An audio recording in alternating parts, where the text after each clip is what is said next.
Silakan Pak Kris. Oke, iya. Oke, selamat malam saudara. Ini di Ambon udah jam 9 lebih ya. Beda. Itu beda 2 jam. Ya, beda 2 jam. Jadi saya sama Papua sama lah. Ya. Waduh. Ya. Nggak apa-apa. Nggak malam dikit. Iya. Ya. Oke, silakan Pak Kris. Oke, gitu ya. Seperti tema yang saudara kasih tentang Kemah Daud gitu ya. Ya, jadi saya waktu mendapat ini tentang Ambon ya gitu. Saya 26 tahun mengembalakan di Ambon. Nah, waktu tahun ke-7 saya di Ambon terjadi konflik besar, itu konflik Maluku. Nah, itu poinnya di situ saya persingkat lah, saya ngalamin, saya pakai kata ini, kebangkrutan teologis. Saya pakai kata itu, istilah itu.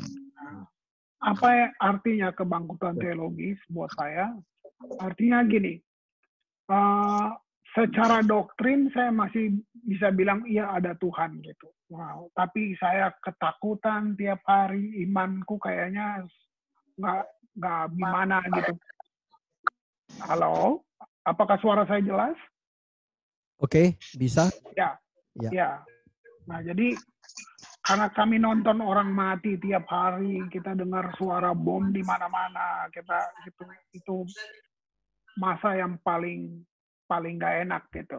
Nah, itu yang terus jadi saya bilang kebangkrutan teologis. Nah, lalu mengenai pelayanan gitu ya. Nah, saya kalau mau berkhotbah, saya tertuduhnya karena hati dan hati dan pikiran berbeda gitu. Pikiran saya jelek, saya dendam, saya nggak suka. Tapi hati saya seperti itu. Di pikiran saya mesti ngomong yang bagus gitu. Nah, sampai satu waktu seperti nggak tahu mau ngapain, lalu dibukakan lah, saya percaya Roh Kudus tuntun membukakan tentang apa itu penyembahan gitu. Nah, jadi saya menghabiskan hampir 7 atau 8 tahun hanya untuk fokus di satu itu, yang namanya penyembahan.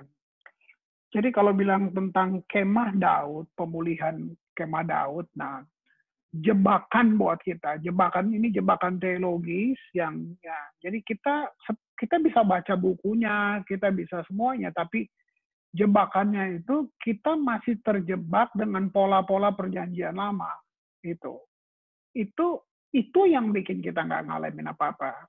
Kalau cuma di perasaan kita ketipu. Kalau perasaan yang jadi alat ukur tentang datang hadirat Tuhan dan tidak, itu bohong, itu ketipu banget. Perasaan bukan alat ukur gitu. Nah, jadi pola perjanjian lama itu yang harus kita singkirkan. Itu pemahaman teologisnya dalam dunia penyembahan itu sudah sama sekali nggak boleh ada. Gitu. Oke, saya jelasin ya. Di perjanjian lama, realitasnya itu ada di luar. Apa ya yang di luar? Roh Kudus nggak ada, Yesus apalagi gitu. Semua ada di luar. Bayangan itu bayangan gitu. Nah gitu. Itu yang bikin Paulus sampai mau dibunuh dengan orang-orang Yahudi karena isunya cuma di sini gitu. Jadi orang-orang perjanjian lama itu mereka melakukan semuanya tanpa iman karena mereka pikir kalau dia udah jalanin prinsip-prinsip ini Tuhan suka gitu. Gitu. Sementara orang-orang di perjanjian baru gitu, iman yang membuat mereka melakukan apa saja gitu. Nah, sangat tipis ya, sebagai gereja kita akan terjebak di dunia penyembahan juga begitu. Gitu. Sama, saya juga dulu begitu gitu. Kita akan terjebak gitu. Sehingga kadang-kadang pemahaman kita dari lirik lagu, dari semua itu perlu kita duduk lagi dan lihat lagi secara teologis. Ini masih ada nggak, masih berlaku nggak di perjanjian baru di zaman ini? Pak Kris, bisa lebih dekat ke mic, Pak, agak kecil suaranya. Suaranya agak kecil, Esti. Lebih dekat dengan mic, Pak. Suaranya kecil. Mic-nya mana? Mic-nya di mana? Lebih dekat aja. Ini. Oke, begitu. Terima kasih, Pak. Gitu ya. Suaranya gitu. Coba saya ganti setnya ya. Bukan. Bagaimana? Jelas nggak sekarang? Halo? Halo? Bapak lebih dekat dengan ini ya, dengan mic aja. Nah, ya dekat mic ya itu. Gitu ya? Pegang. Oke. Dekat dengan mic ya. Sekarang jelas? Sekarang jelas? Coba.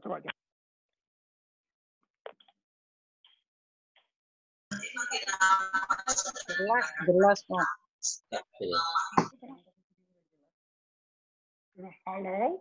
Halo, jelas nggak? Oke. Jelas nggak? Yep. Halo? Ya. Jelas, sekarang jelas. Halo? Oke. Kami di Papua Shalom, sangat jelas. jelas dengar Om punya suara. Halo? Sudah. Halo? Jelas Om. Suara Di jelas Papua. Pak, cuma kecil. Udah, lanjut Pak Kris. Jelas nggak? Jelas? Nah, sudah. Jelas ya? Ya, jelas ini. Oh, ini jelas ya? Oke. Iya, Oke. sangat jelas. Aduh, ya oke. Oke, saya ulang lagi sedikit ya. Jadi saya menghabiskan sekitar 7-8 tahun untuk memahami secara teologis benar tentang apa sih penyembahan gitu. Penyembahan Daud dalam hal ini ya gitu. Nah, jadi saya lihat di sini bahwa saya ada di Ambon ya, ini 26 tahun dengan background yang Calvinis Protestan. Jadi kamu bayangin itu kita bentrok perang teologisnya tuh sangat kuat banget gitu. Nah, ini yang saya bilang jebakannya adalah kita masih bawa hal-hal dalam perjanjian lama dalam kehidupan masa kini yang sudah ada yang disebut dengan perjanjian baru. Itu sebabnya kita enggak pernah ngalamin yang bilang manifestasi dari kemuliaan itu. Enggak pernah, percayalah. Kita nggak pernah, yang ada tuh perasaan kita dibawa oleh perasaan tuh jiwa kan, perasaan tuh jiwa. Sementara kita spirit, soul, and body gitu. Nah itu yang saya bilang. Ada apa yang menghalangi kita? Nah saya bilang di sini. Jadi saya jelasin bahwa perjanjian lama itu realitasnya ada di luar, Roh Kudus di luar, gitu. Kita di perjanjian baru, Roh Kudus di dalam, Roh Kudus di dalam. Jadi ada statement yang seperti kalau di perjanjian lama orang rindu ke bait Allah, ku masuk ke hadiratmu. Nah, sampai di perjanjian baru udah nggak tepat kita begitu karena dia di dalam kita. Jadi kita tidak berusaha masuk ke hadirat Tuhan karena already in. Nah, gitu. Ini yang perlu dipahami gitu. Ya, ini nggak ada hubungan dengan masuk surga dan kekekalan. Ini tentang pemahaman. Jadi di perjanjian baru Roh Kudus di dalam kita itu realitas sekali, realitas banget gitu. Nah, tapi kalau kita masih memohon, nah kita seperti kembali ke perjanjian lama. Makanya kita tidak berusaha masuk ke hadirat Tuhan, gitu. Tapi kita sudah already in. Kamu pergi ke toilet, kamu lagi duduk tadi, ibadah belum mulai, kamu in the presence of God. Kamu sudah, kenapa? Karena dia di dalam gitu. Jadi itu tentang understanding sih. Nah, poinnya begitu musik mulai, jadi kita bukan berpikir masuk ke hadirat Allah. Yang kita pikir adalah apa yang saya harus buat in the presence of God. Nah, saya tindakan saya, makanya penyembahan itu yang kita mesti tangkap selalu momentum. Penyembahan itu bukan repetisi, penyembahan itu fresh, gitu. Jadi waktu kita menyembah, kita mesti tangkap momentum, karena itu fresh banget gitu. Bayangin roh Tuhan dan roh kita berkasih-kasihan, wow. Itu dahsyat banget, saudara. Itu paling dahsyat buat saya itu. Gitu. Oke, kita baca dulu lah ya. Kita lihat. Kita mulai dari perjanjian lama, baru nanti kita lihat sini. 1 Samuel 16, ya. 1 Samuel 16. 1 Samuel 16 ayat yang pertama.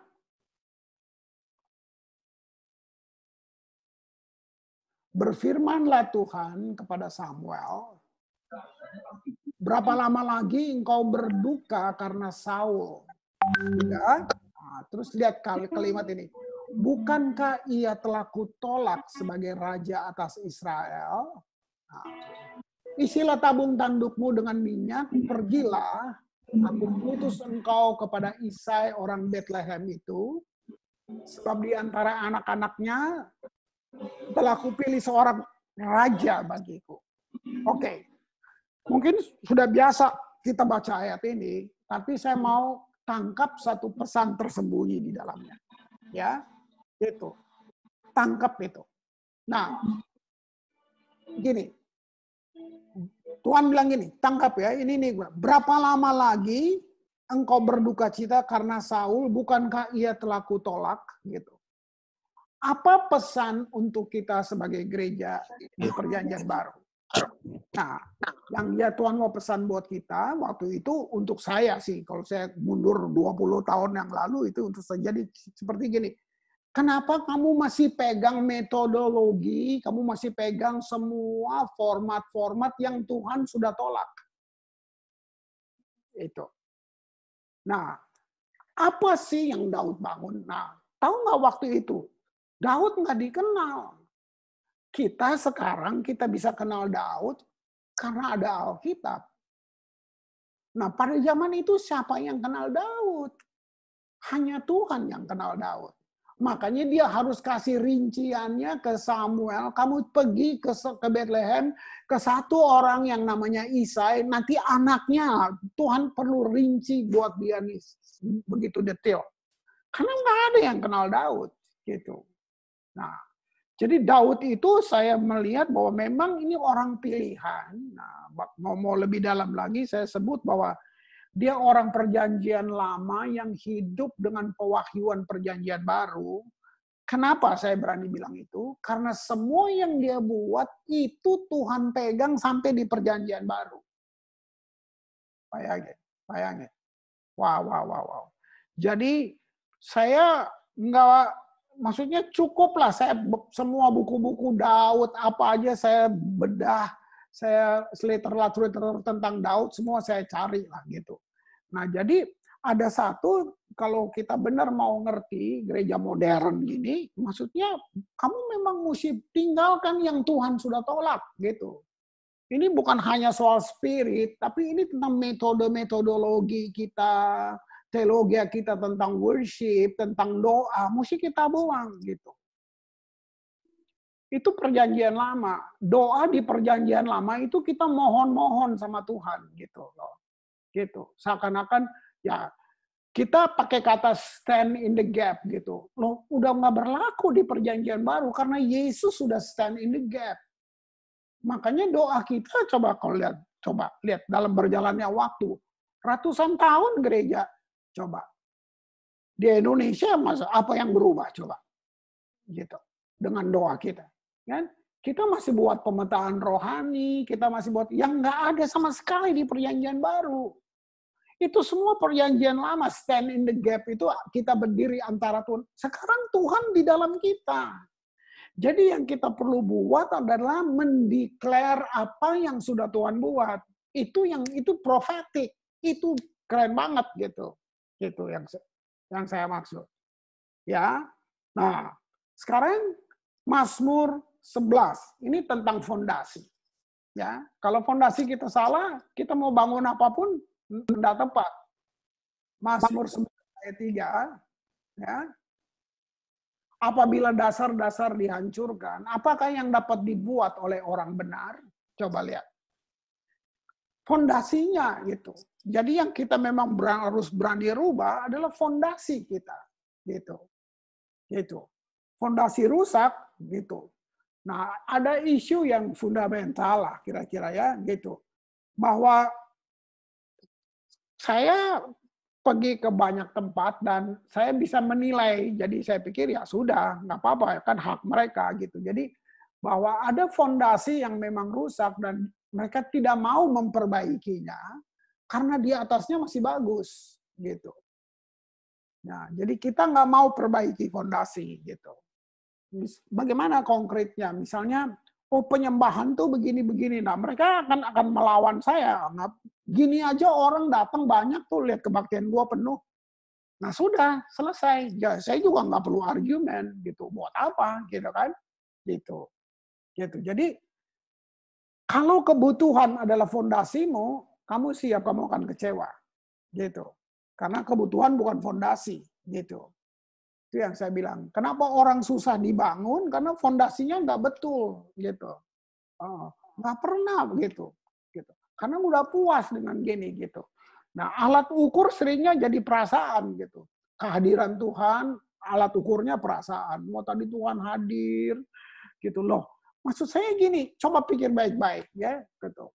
Kalau kita berkumpul itu kan rumah dia. Kenapa kita welcome dia? Rumah-rumah dia ya gitu. Nah, ini aja udah buat saya udah kayak cacat ya gitu. Pemahaman kecil tapi cacat gitu. Kenapa kita welcome Tuhan gitu loh. Gitu. Dia di sini nenek moyang teologi ya, seluruh teologi apapun mau pahamnya Calvin, Luther, apa aja, semua sudah tunduk di bawah satu statement ini. Christ in me, the hope of glory. Kristus di dalamku, pengharapan akan kemuliaan. Gitu. Ini yang bikin kita dahsyat gitu. Harusnya kita melebihi mereka yang di sana. Nah, sedikit tentang Tabernacle of David. Apa yang Daud bangun dalam Tabernacle of David gitu. Nah, Daud begini, orang yang memang gaya hidupnya worship gitu. Tadi saya udah bilang, dia nggak dikenal. Nggak ada yang kenal Daud. Karena Alkitab kita tahu Daud. Orang yang tertolak di rumahnya. Orang yang tidak memenuhi syarat dalam banyak hal. Itu Daud. Merupakan kebanggaan setiap laki-laki Ibrani kalau dia bisa jadi tentara. Daud nggak memenuhi syarat. Nah, Daud cuma dikenal dengan kecapi dan dombanya yang 2-3 ekor. Coba gitu. Apa yang Daud buat? Nah, dia communicate dengan Tuhan. Ini makanya saya bilang ini orang perjanjian lama yang hidup dengan pewahyuan perjanjian baru. Kita begitu tahu karena Alkitab yang jelasin. Dia bawa kecapi, ada serigala, ada apapun. Dia kayak dia merindukan Tuhan seperti burung pipit merindukan matahari. Jadi Tuhan itu datang ya. Tuhan tuh kayak berinteraksi dengan Daud masih di perjanjian lama. Sangat pribadi banget. Gitu. Di hutan, di mana orang nggak lihat. Bayangin, dia bisa bunuh singa, dia bisa bunuh... Dari mana tuh semuanya? Jadi Daud mengalami itu. Nah, waktu dia jadi raja, dia sangat merindukan apa yang dia dialamin oleh bangsanya. Pernah nggak saudara pikir, waktu dia masih jadi anak band di istananya Saul, coba. Kan dia cuma dipanggil untuk main kecapi. Nah, coba pikirin. Waktu dia petik kecapi, roh jahat yang ada dalam Saul keluar. Gitu. Dipikir gitu. Coba pikirkan, saudara. Itu menurut saudara alasannya apa coba? Nah, apakah merek kecapinya? Mereknya apa tuh? Beli di mana tuh kecapi? Gitu. Nah, padahal so simple, saudaraku. Semua musik yang Daud main, itu dia masuk dalam frekuensi yang sama dengan sorga. Manifestasi nggak usah diminta. Gitu. Ini yang saya bilang ada banyak hal kita terjebak. Kita masih bawa pola-pola perjanjian lama. Gitu. Saudara nggak perlu minta urapan, kamu sudah diurapi. Nah ini banyak orang nggak menolaknya gitu. Nah itu berarti hubungan kita dengan Tuhan tuh sedekat apa? Kita kenal dia siapa gitu, ya kan? Misalnya Pak Wesley undang saya ke Surabaya, ya katakan COVID udah selesai gitu, ya. Gitu. Saya diundang ke Surabaya. Apakah saya mesti mengemis sama dia bagaimana Pak untuk transportasinya? Nanti saya tidur di mana gitu? Itu kan bodoh sekali, maksudnya gini. Dia undang saya, dia udah pikirkan semua akomodasi, bagaimana semua. Saya nggak perlu ngemis. Nah sekarang kamu punya hubungan dengan Tuhan, kamu melayani dia, kamu sedang pimpin satu ibadah, kamu nggak perlu minta urapan. Itu tanggung jawab sorga mengurapi kamu, karena kamu sedang in the track, kamu sedang menjalani tugas atau kewajiban demi surga. Nah, lihat itu. Ini kan. Nah, tindakan-tindakan kita itu yang dibilang agamawi. Agamawi. Agamawi. Nah, saya menghabiskan bertahun-tahun cuman melatih hal ini, gitu. Gitu. Ya, ini dia. Jadi pemeluk agama-agama dunia punya pengertian bahwa Tuhan mereka bisa disogok. Lihat itu kan, dengan semua sesembahan mereka, ya, ritual keagamaan gitu dibawa semuanya lah, ya, sesajen dan lain-lain gitu. Nah, tanpa kita terasa kayak prinsip ini menyusup dalam gereja gitu, sehingga banyak orang Kristen punya anggapan yang sama gitu. Gitu. Ini dia, padahal kata terminologi tentang penyembahan, saya pilih 2 kata aja. Terminologi tentang penyembahan. Kata yang pertama dalam bahasa Ibrani itu kata yada. Yada itu kan hubungan intim suami istri. Ya kan? Intim apa? Persetubuhan. Nah, saya mesti bilang begitu. Itu dipakai untuk penyembahan. Artinya gini, penyembahan adalah hubungan. Jadi kalau kamu menyembah tanpa hubungan, itu penyembahan agama, itu kosong. Itu seperti lampu tanpa minyak. Gitu. Itu kayak gitu. Jadi penyembahan itu, jadi alasan kita menyembah cuma satu, kamu punya hubungan nggak dengan Tuhan?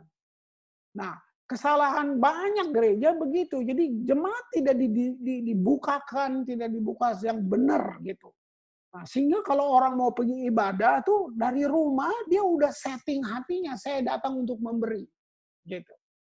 Nah, memberi bukan duit. Nah, itu terlalu kecil dan buat saya menghina kalau kita berpikirnya kayak gitu. Nah, memberi di sini yang lebih berharga dari duit apa coba? Ucapan syukur. Itu yang paling berharga. Nah, saya kembali ke Daud. Coba lihat. Waktu Daud bangun tabernakel, sebelum itu kamu mesti tahu, Israel itu bangsa sangat kecil dikelilingi oleh bangsa-bangsa yang barbar. Itu abad itu. Israel ditindas. Ini Israel kecil sekali dikelilingi oleh bangsa-bangsa kayak gitu. Waduh, nggak berhenti-henti perang. Gitu. Nah, pada zaman Daud, waktu Daud bangun tabernakel, saudara, itu yang dibilang hadirat atau the presence. Daud cuma mau menghadirkan Tuhan. Dan perhatiin apa yang Daud buat waktu dia bangun tabernakel. Itu dia tidak disuruh oleh Tuhan. Tuhan tidak suruh Daud bangun tabernakel. Tidak. Itu keputusan Daud. Nah, Musa itu Tuhan suruh. Nah, jadi Daud bangun sesuatu yang Tuhan tidak suruh. Berarti apa? Itu inisiatif dia, itu kerinduan dia, itu keputusan dia. Nah, perdebatan teologis dalam hal ini sampai ada pakar-pakar teologis yang sampai bilang ini. Kenapa Daud nggak dibunuh ya sama Tuhan? Karena dia sedang buat yang Tuhan nggak minta. Bayangin. Nah, lalu lihat nggak apa yang Daud buat waktu dia bangun tabernakel? Dia melanggar semua peraturan keimamatan. Kamu bisa lihat itu.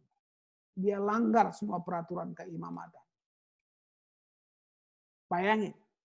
Yang paling parah kalau saudara suka selidikin, dia menukar, dia hapus korban bakaran. Itu suci banget loh.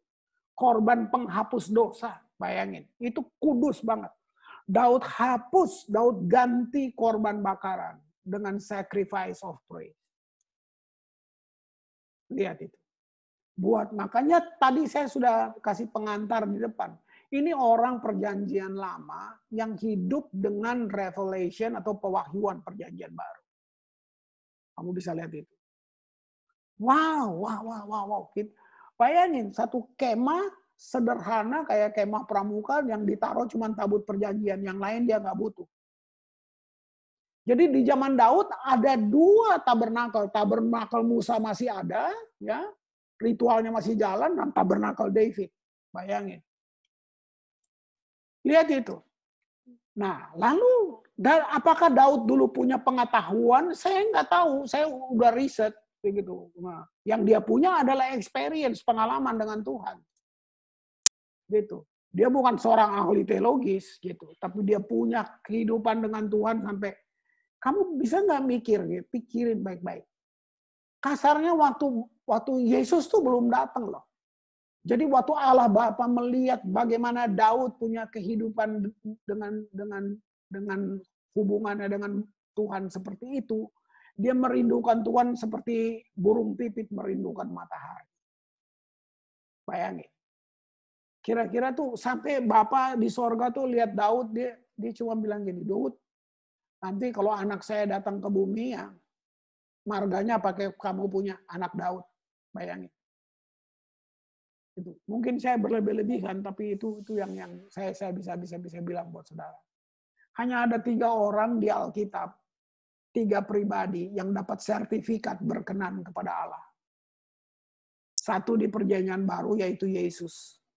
Nah, di Perjanjian Lama cuman David dan Henok. Yang lain nggak ada. Sertifikat itu nggak ada. Tuhan sayang semua, tapi kayak seakan-akan ada sertifikat khusus buat Daud. Orang yang berkenan di hatiku. Bayangin. Nah, sekarang kita masuk. Jadi waktu Daud bangun Tabernacle of David, itu apa sebenarnya? Dia mau menghadirkan the presence of God, hadirat Allah. Nah, apa hadirat Tuhan? Apa hadirat Tuhan? Hadirat Tuhan di dalamnya ada 3 elemen. Ya. Kerajaan, gitu bayangin. Pemerintahan Allah, kerajaan Allah, ya kan? Otoritas, dan yang terakhir, kemuliaan. Jadi kalau kita bilang hadirat Allah, mestinya ada 3 itu. Bayangin. Itu dulu Roh Kudus nggak ada di dalam orang. Di dalam Daud tuh nggak ada. Dia di luar. Jadi Daud menyembah Roh Kudusnya. Ya, gitu. Kira-kira gitu. Dia belum hidup di dalam. Belum. Dia belum hidup tinggal di dalam kita tuh belum. Di dalam Daud waktu itu belum. Itu saja manifestasinya sudah dahsyat. Saudara bayang. Lihat itu. Nah, ini yang saya maksud, ya kan? Gitu. 3 hal itu. Wow, luar biasa enggak? Nah, makanya begitu Daud bangun tabernakel, saudara, itu dicatat di Alkitab. Dia melatih sekitar 14.000 penyanyi. Itu dia persiapan sungguh-sungguh, bukan kayak gereja gini saya enaknya aja. Gitu. Nggak ada equipping yang benar teologi penyembahan atau doa, nggak ada. Dipercaya sungguh-sungguh, dia melatih mereka sampai mereka disebut ahli seni. Nah, lihat apa yang Daud buat. Bayangin, ini yang belum pernah terjadi. 24 jam, benar-benar. Cuma 2 ini yang dia buat. Doa dan penyembahan itu dalam kemah Daud itu. Dia melanggar peraturan keimamatan. Sudah nggak ada lagi imam-imam gitu. Dia panggil semua rakyat, mari. Come, this is God. Nah, semua datang mendekat. Bayangin, itu kan risikonya mati. Bayangin. Itu kan makanya tercengang. Bayangin, sampai dicatat, dia bilang ini, Daud menyenangkan hati Tuhan. 33 tahun, 33,5 tahun. Daud menyenangkan hati Tuhan. Kira ada. Dan Daud menyenangkan hati Tuhan. Kamu lihat? Waktu Daud pimpin perubahan itu, Israel menjadi bangsa yang penyembahan. Dia bukan bangsa yang dipimpin oleh kekuatan militernya, ekonominya, no. Kamu lihat, waktu penyembahan mereka gagal, hujan nggak turun, penyakit masuk, panen gagal. Itu. Nah, kalau ini singkat saja tentang sejarah. Gitu. Hari ini, di zaman modern ini, seperti Maaf Pak Kris, suaranya hilang Pak Kris. juga bikin album, rekam-rekam, ya. Interupsi Pak Kris. Ketipu dengan yang gitu. Suaranya kecil lagi Pak Kris. Perasaan, ya kan? Tadi Tuhan kuat banget loh Pak, hadir saya sampai merinding, kata. Ya di kuburan juga merinding, gitu. Nah, nggak usah di gereja, di kuburan juga bisa merinding gitu. Nah, Pak coba Kris, saya sedikit bongkar hal-hal yang ya, Kita mungkin nggak mau mengakuinya, tapi ini sangat ada, ya. Karena ini kita hidup di zaman modern, ini sangat mungkin. Nah, apakah kita, saya bilang the rule of the platform, kira-kira gitu ya.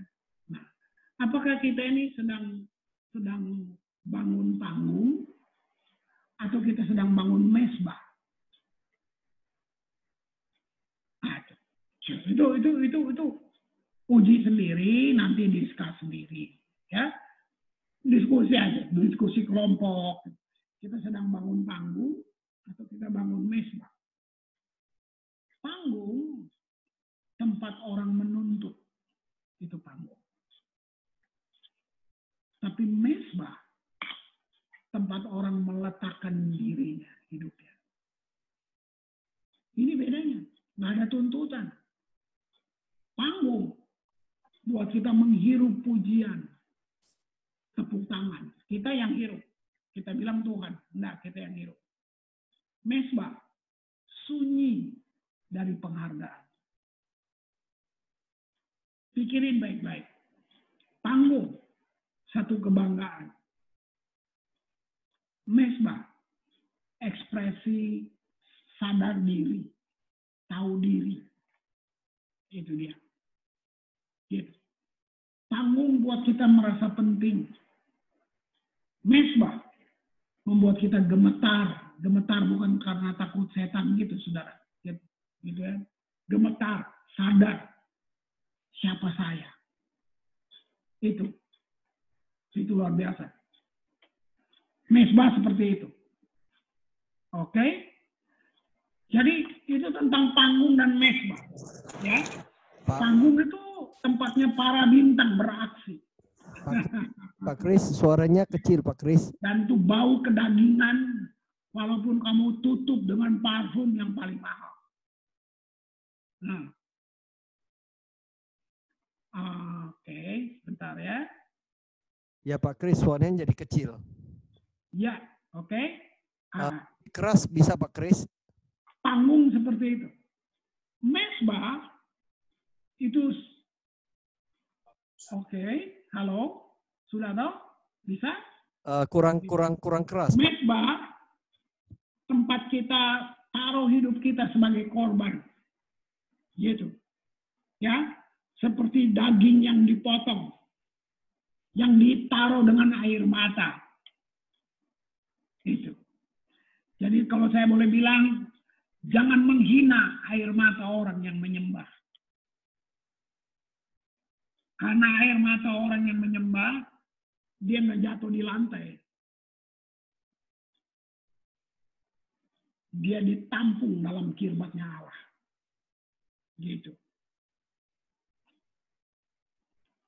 Manusia nggak punya ide untuk ibadah. Manusia punya ide untuk bikin agama. Ibadah itu idenya Tuhan. Penyembahan itu apa? Penyembahan itu siapa inisiatornya? Tuhan. Penyembahan itu seperti ini. Kita dipanggil mendekat. Tadi saya bilang kata pertama itu yada dalam bahasa Ibrani. Itu. Jadi hubungan, wow. Jadi ya kita mesti ajar umat itu bahwa mereka kenal hubungan dengan Tuhan. Penyembahan tuh nanti kamu akan lihat aja manifestasinya. Gitu. Gitu. Nanti kita terjebak, kita kagum lagunya, ya, gitu. Kita kagum lagu, kita kagum mungkin musiknya, kita kagum orang yang di depan. Kita nggak kagum Tuhan sebenarnya. Kita cuma cocok, musiknya cocok nih sama saya, gitu, kira-kira gitu. Nah, jadi kalau kita punya hubungan, wah itu beda banget, gitu. Nah, kata yang kedua itu tentang hubungan yang dalam hal ini konteksnya penyembahan. Dalam bahasa Yunani sudah lazim ya dibilang proskuneo. Nah, proskuneo itu diterjemahkan dengan kata ini kiss, mencium. Itu worship. Bayangin.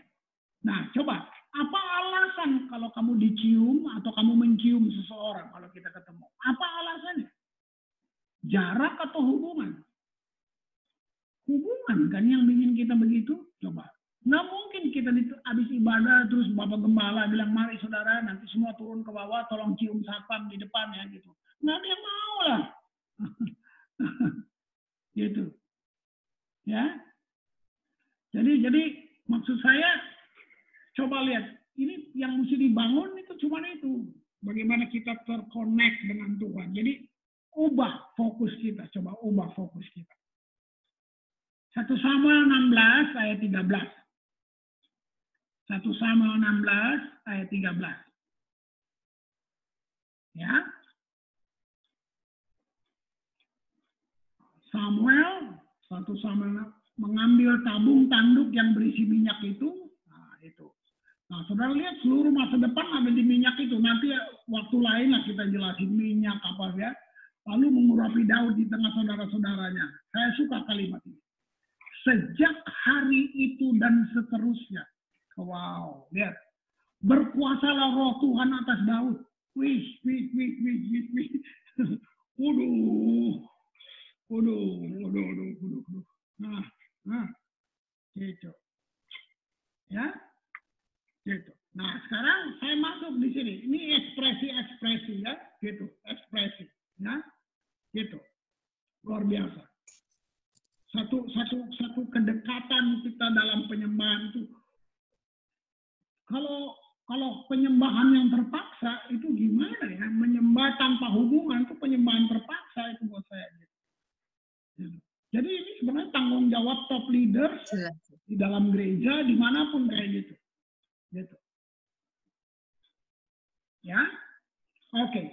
Saya ambil lagi satu kata, latreo.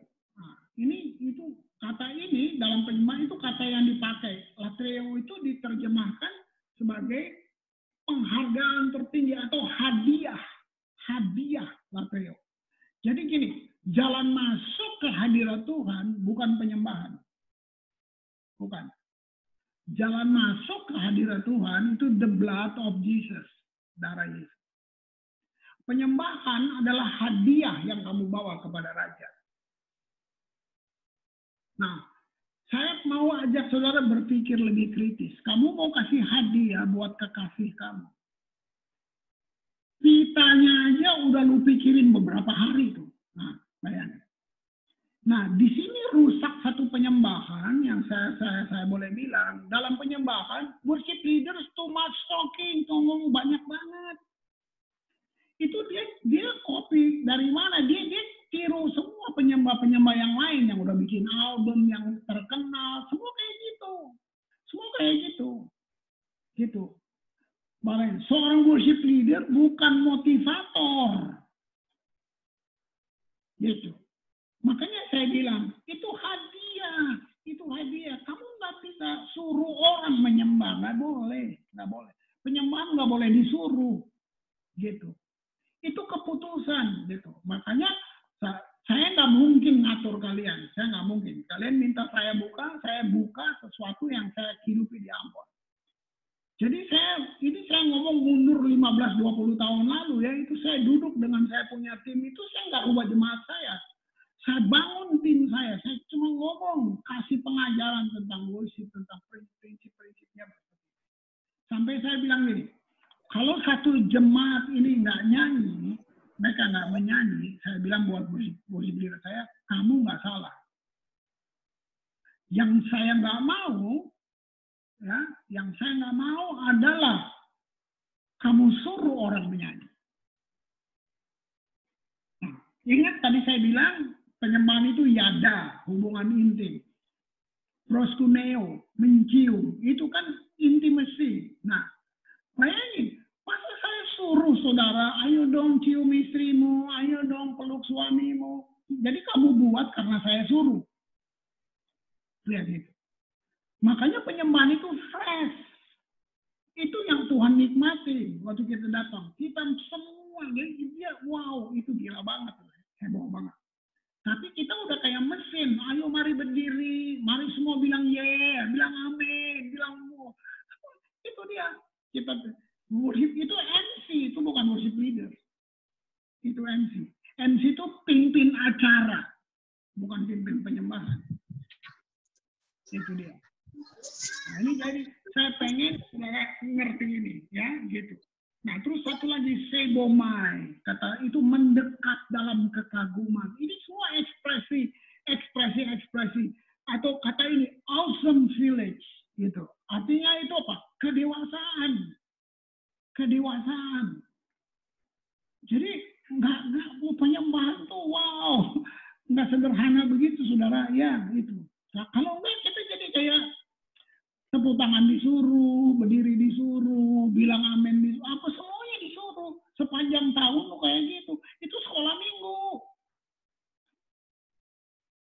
minggu. Nah, gitu. Nah, singkat aja. Nah, kamu mesti dengar, ini kita di perjanjian baru melebihi semua di perjanjian lama. Gitu. Mereka korbannya masih binatang, masih semua.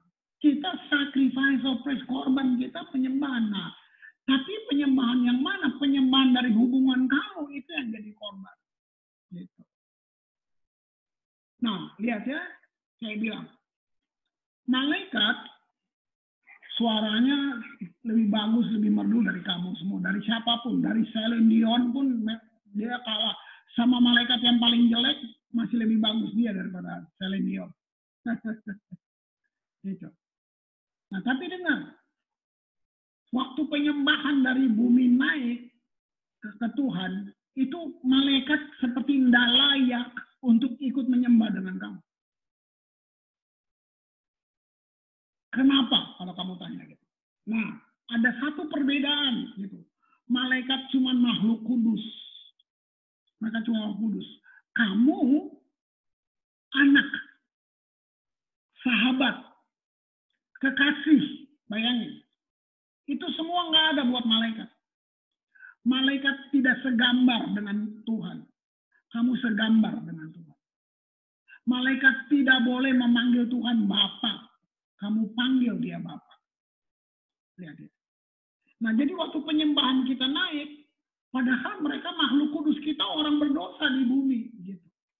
Tapi karena penyembahan kita berdiri di atas korban Kristus, nah, di atas karya Yesus, dia menebus kita sampai kita bisa menyembah dia. Nah, penyembahan itu namanya redeem worship.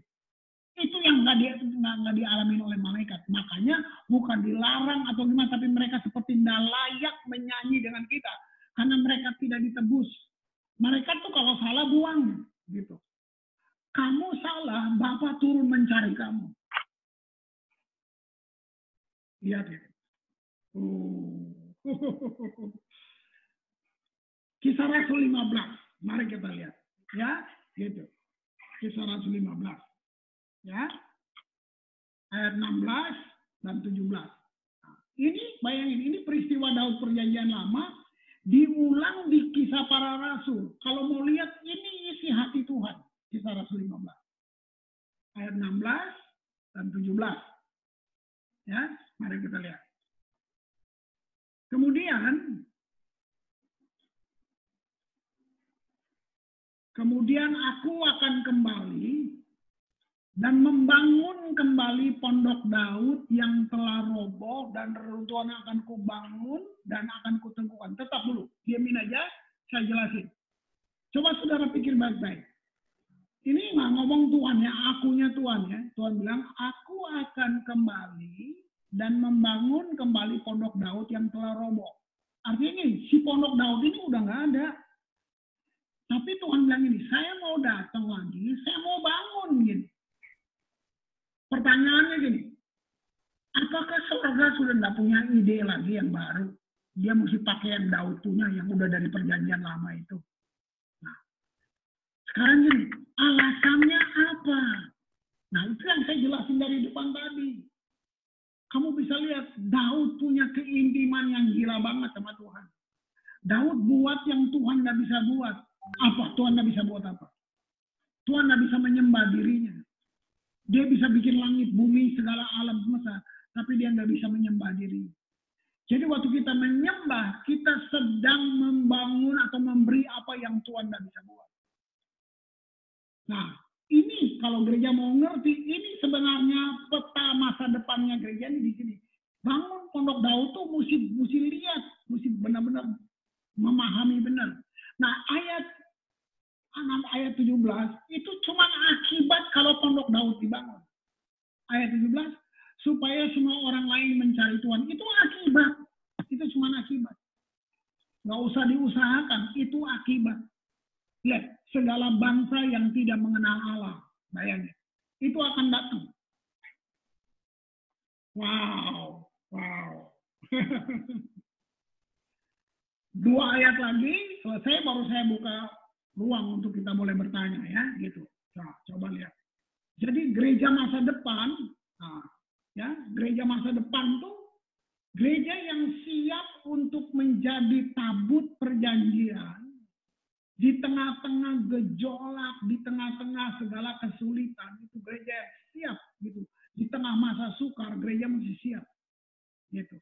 Jadi gereja itu ekspresi Tuhan Yesus yang penuh kemuliaan di muka bumi. Nah, keren nggak? Keren. Nah, ini kalau bisa didiskusikan bagaimana kita mau wujud nyatakan ini. Nah, terutama jangan jemaat dulu yang dirubah, timnya, tim worship-nya, gitu. Nah, makanya saya bilang kalian bukan motivator, kalian sudah gagal kalau jadi motivator. Gitu. Tapi kita inspirator. Nah, jadi the way you worship, nah orang akan, aduh gua mau lu kayak dia, nah gitu. Gitu. Nah, Mazmur 50, ini masa depan. Ini masa depan yang Tuhan siapkan. Ayat 2. Ya. Ayat 2. Mazmur 50 ayat 2. Itu ayat 1.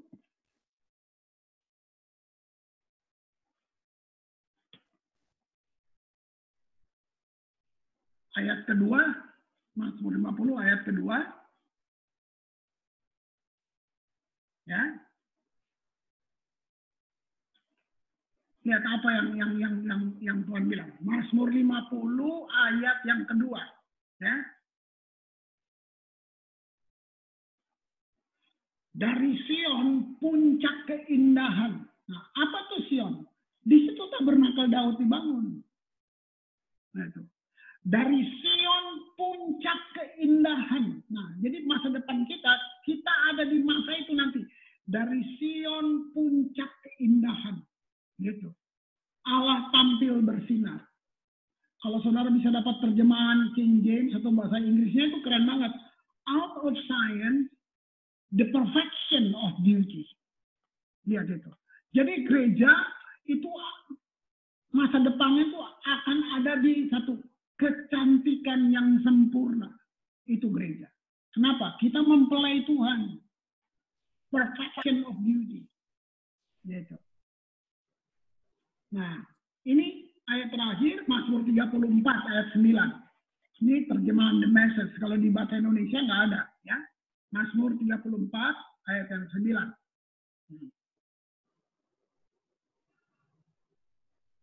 Nah, itu. Worship God if you want the best. Worship open doors to all His goodness. Wow. Coba, saya cuma nanya ini. Bayangin, mungkinkah Tuhan izinkan satu aktivitas yang membosankan berlangsung dalam kekekalan? Nggak ada khotbah di sana. Nggak ada seminar, nggak perlu. Cuma ada dua aktivitas, doa dan penyembahan dalam kekekalan. Saya mau tanya, berapa lama kekal? Siapa yang bisa ukur? Kalau kamu punya hidup 1 juta tahun, itu baru permulaan dari kekekalan. Nah, penyembahan berlangsung di sana. Coba pikirkan baik-baik. Kalau kita semua mau merendahkan hati ya, jangan, kita akan bangun satu tim worship yang wow, yang wah, yang oke, saya sampai di situ. Puji Tuhan, Tuhan memberkati. Silakan kalau saudara mau bertanya, mau apa, boleh. Yang gampang kasih ke saya, yang susah kasih ke Pak Wesley. Oke. Oke, Pak Kris, mungkin teman-teman ada yang kurang jelas, boleh tanya Pak Kris ya. Nggak kedengaran? Sudah dengar Pak Kris? Nggak kedengaran ya? Ya, mungkin headsetnya Pak Kris. Nggak kedengaran Pak Wesley? Teman-teman ada yang dengar suara saya? Apanya? Dengar, Pak. Nah, mungkin makanya Pak Dengar. dengaran. Coba di Nggak chatting. dengar dia ngomong. Yang mau nanya nggak kurang jelas mengenai Pondok Daud, pemulihan kemah Daud, tolong di chat aja. Halo?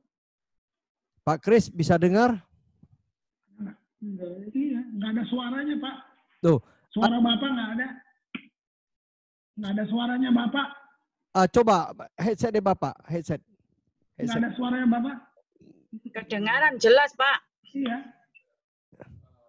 Yang ini yang lain bicara. Coba yang lain bicara. Pak Kris, dia nggak dengar loh. Kami sangat jelas. Nggak dengar. Kris, ini keluar dulu.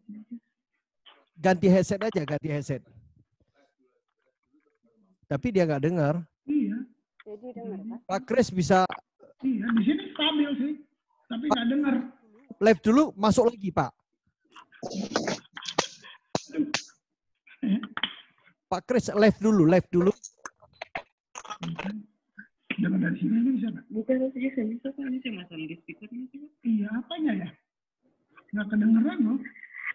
Baru pernah begini. Iya, hari ini agak sulit. Baru sekali ini saya juga ngalamin gini. Teknologi. Gila. Ya udahlah, kamu nggak salah ya udah. Nggak ada internetnya masalahnya. Semua stabil, internet stabil, tapi kenapa mak? Chatting. Lihat chatting. Nggak ada yang di. Nggak ada yang ya. Chat. Nggak ada yang.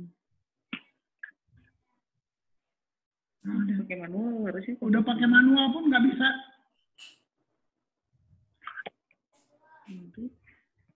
Nah, ini baca dia bilang apa? It's okay, nggak apa-apa, sudah. Bukan, kita mau tanya Pak Kris nggak dengar. Yang mau nanya lewat chatting chatting. Ada yang mau tanya lewat chatting aja. Ya, ditulis saja, ditulis di chat, Pak. Ya, tulis di chat. Coba reconnect dulu ya, Oke. Keluar sebentar ya, coba. Oke, reconnect. Oke.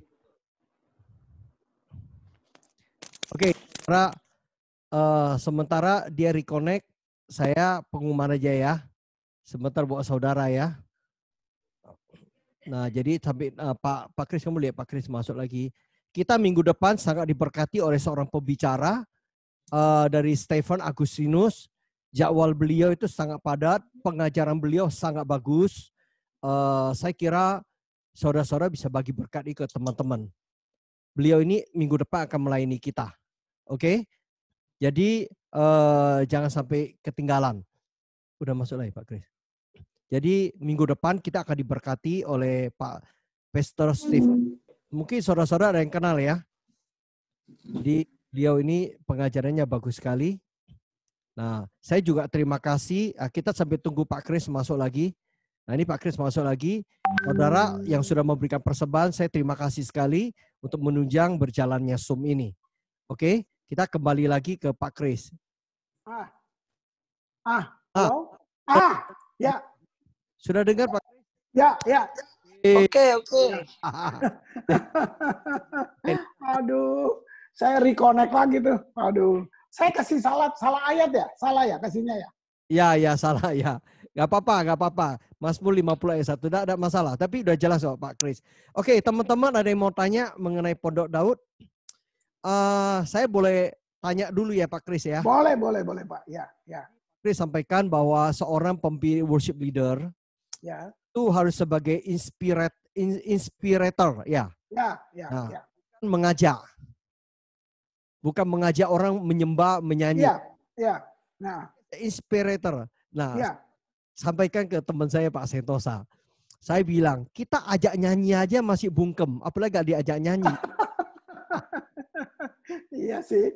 Karena kita Ada jauh nyanyi ya.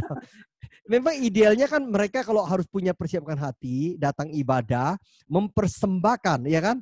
Mempersembahkan nyanyian-nyanyian baru dalam hatinya persembahkan. Saya sepakat, setuju dengan Pak Kris menyampaikan ini it is a gift, ya, ya. Hadiah itu kepada Tuhan. Saya setuju sekali, sepakat Pak.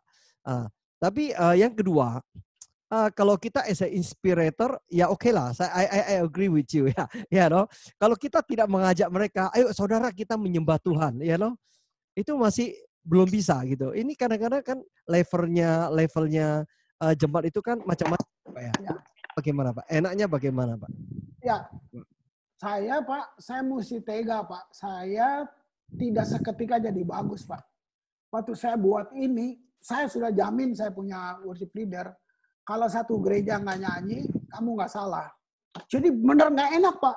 Jadi benar nggak enak. Jadi waktu itu, jadi saya bilang, kamu jangan suruh nanti gua yang marah-marah di atas nggak apa-apa. Tapi kamu tenang aja, kamu nyembah aja, gitu. Jadi makanya bilang kita jadi model kan gitu. Nah jadi nanti makanya saya mau khotbah duit, mau khotbah kelinci, mau khotbah apa, saya pasti ngomongnya worship gitu. Nah, jadi memang takes time.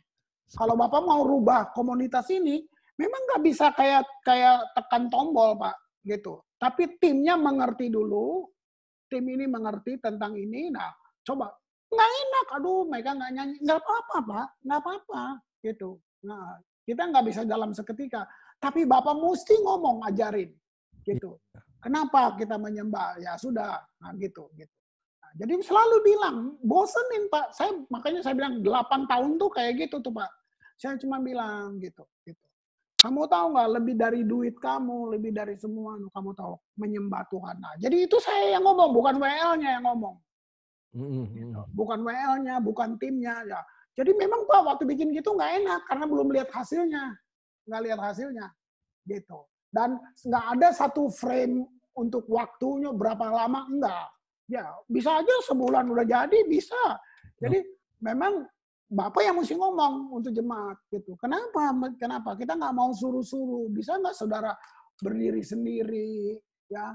Mau gitu. Kamu mau? Ini kan bukan ruang pengadilan, misalnya gitu. Ini kan, ya kan? Kamu kan kalau kamu rasa mau berdiri, lah, gitu. Nah, tapi semua workers, semua pengerja harus jadi contoh. Begitu ibadah worship, kita nyembah yang semua. Makanya saya punya pengerja tuh kalau ibadah di depan semua. Mereka jadi contoh, mereka yang berdiri, mereka yang nggak gitu. Jadi contoh gitu. Oke, Pak ada yang bertanya nih. Iya. Sebagai seorang WL, ya, bernyanyi, ya, tidak ikut nyanyi, saya ini ikut jadi stres Pak. Iya, itu dia makanya. Jadi kamu tergoda sama crowd-nya. Jadi ya, itu benar kamu tergoda. Masalahnya gini, kamu mesti berpikir gini. Kalau orang itu nggak ikut nyanyi, itu masalah dia, bukan masalah kamu sebagai worship leader. Kamu nggak bersalah. Masalah orang itu nggak mau nyembah, ada di kebaktian, nggak mau ikut nyanyi, itu kan dia yang dalam masalah. Iya kan? Nah, jadi mesti. Oke, satu lagi Pak Kris. Ya. Si sharingnya Pak, bagaimana untuk konsentrasi dalam penyembahan? Kadang kalau sedang menyembah, kemudian terpikir sesuatu, sulit untuk kembali fokus.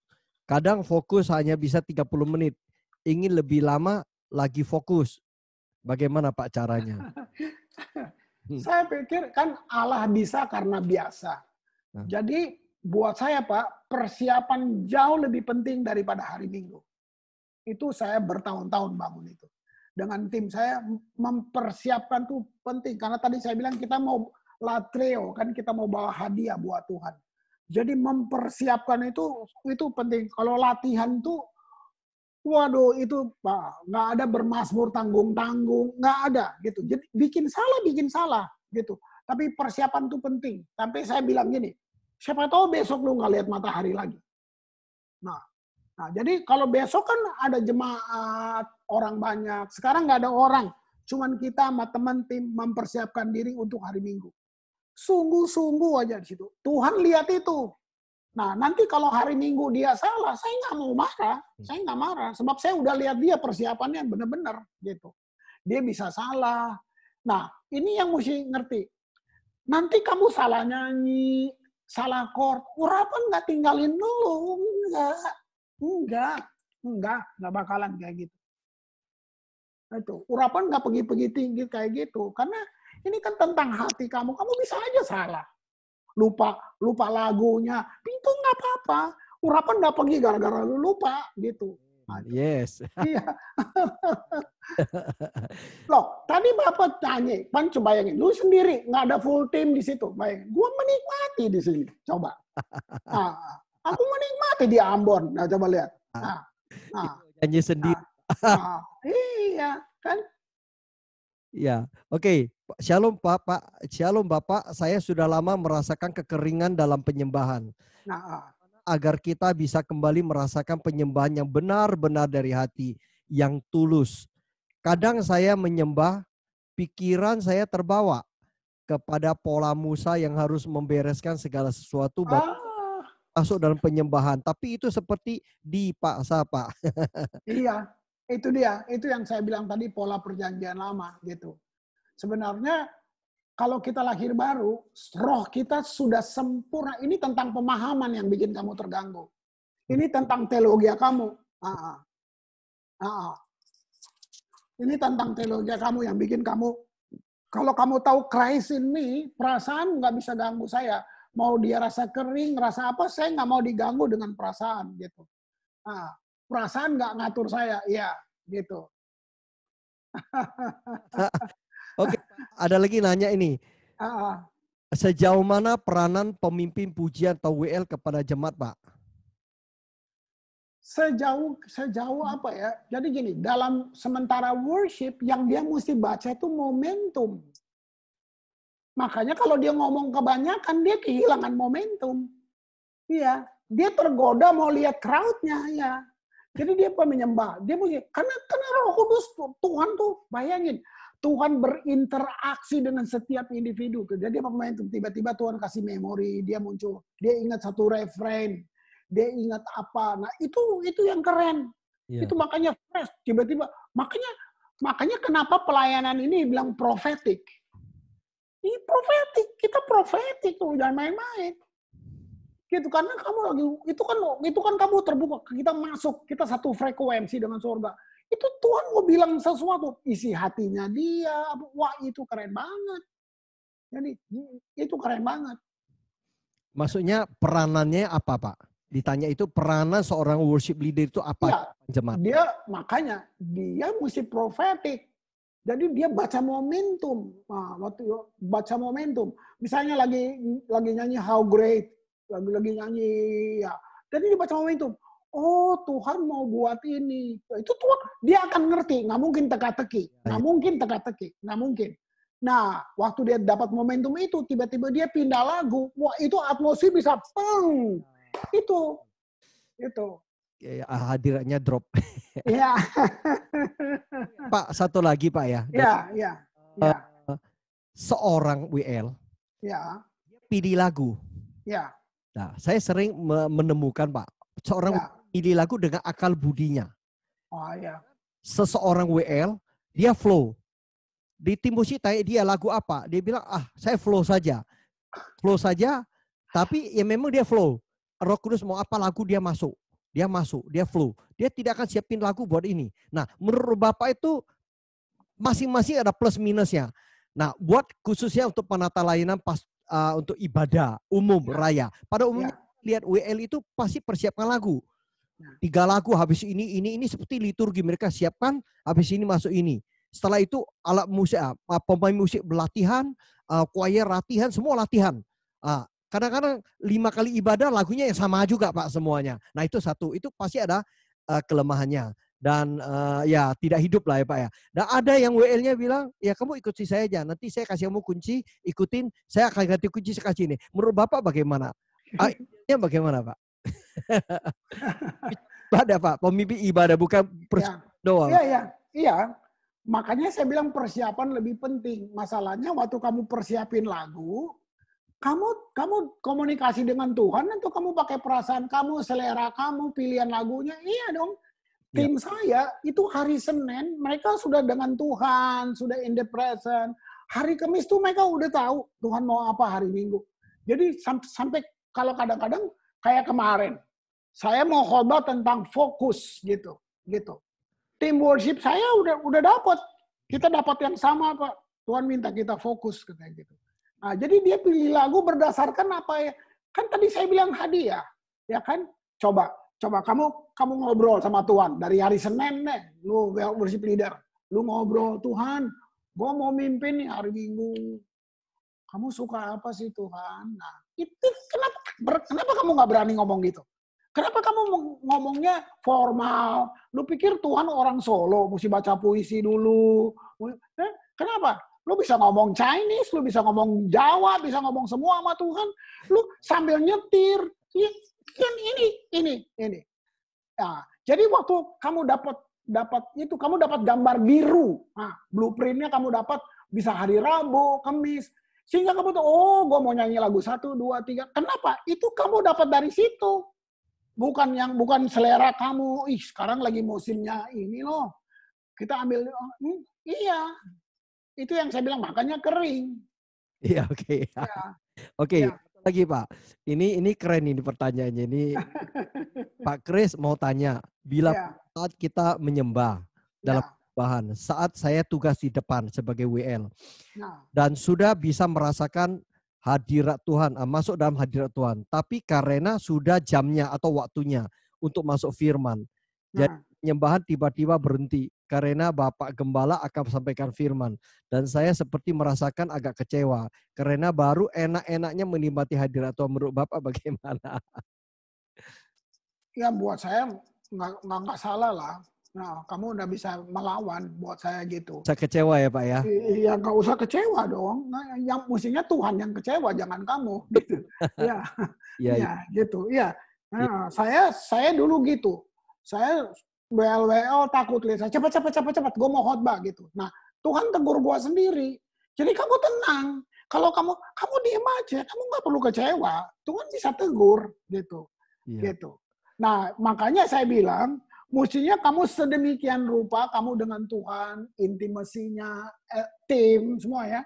Sampai waktu lu nyembah, itu yang khotbah takut naik. Nah, itu yang penting. Yang khotbah yang takut naik, gitu. Jangan panggil lagi. Melanggar Turki, Pak. Itu. Ini ada pertanyaan Pak, apa yang bisa kita lakukan sebagai jemaat untuk memberikan penyembahan yang menyenangkan hati Tuhan? Kan saya bilang tadi hubungan. Hubungan. Kamu mau suara lu kayak gongo, kayak jelek, kayak Tuhan suka, mau apa? Nah, tapi jadi kamu nyanyi dari hubungan kamu gitu. Coba saya tanya gini, apa yang buat kamu nangis? Kenapa lagi penyembahan? Apa yang buat kamu nangis? Coba. Nggak mungkin kan ada worship leader yang bilang, mari saudara, pada hitungan ketiga kita menangis. Nggak mungkin kan gitu. Apa yang bikin kamu menangis? Kamu merasakan dia. Makanya bilang, itu roh kita dan roh Tuhan berkasih-kasihan gitu. Bahwa kamu nyanyinya fals, nggak masalah buat saya. Itu keren banget. Sebagai jemaat, makanya mengenal dia keren banget.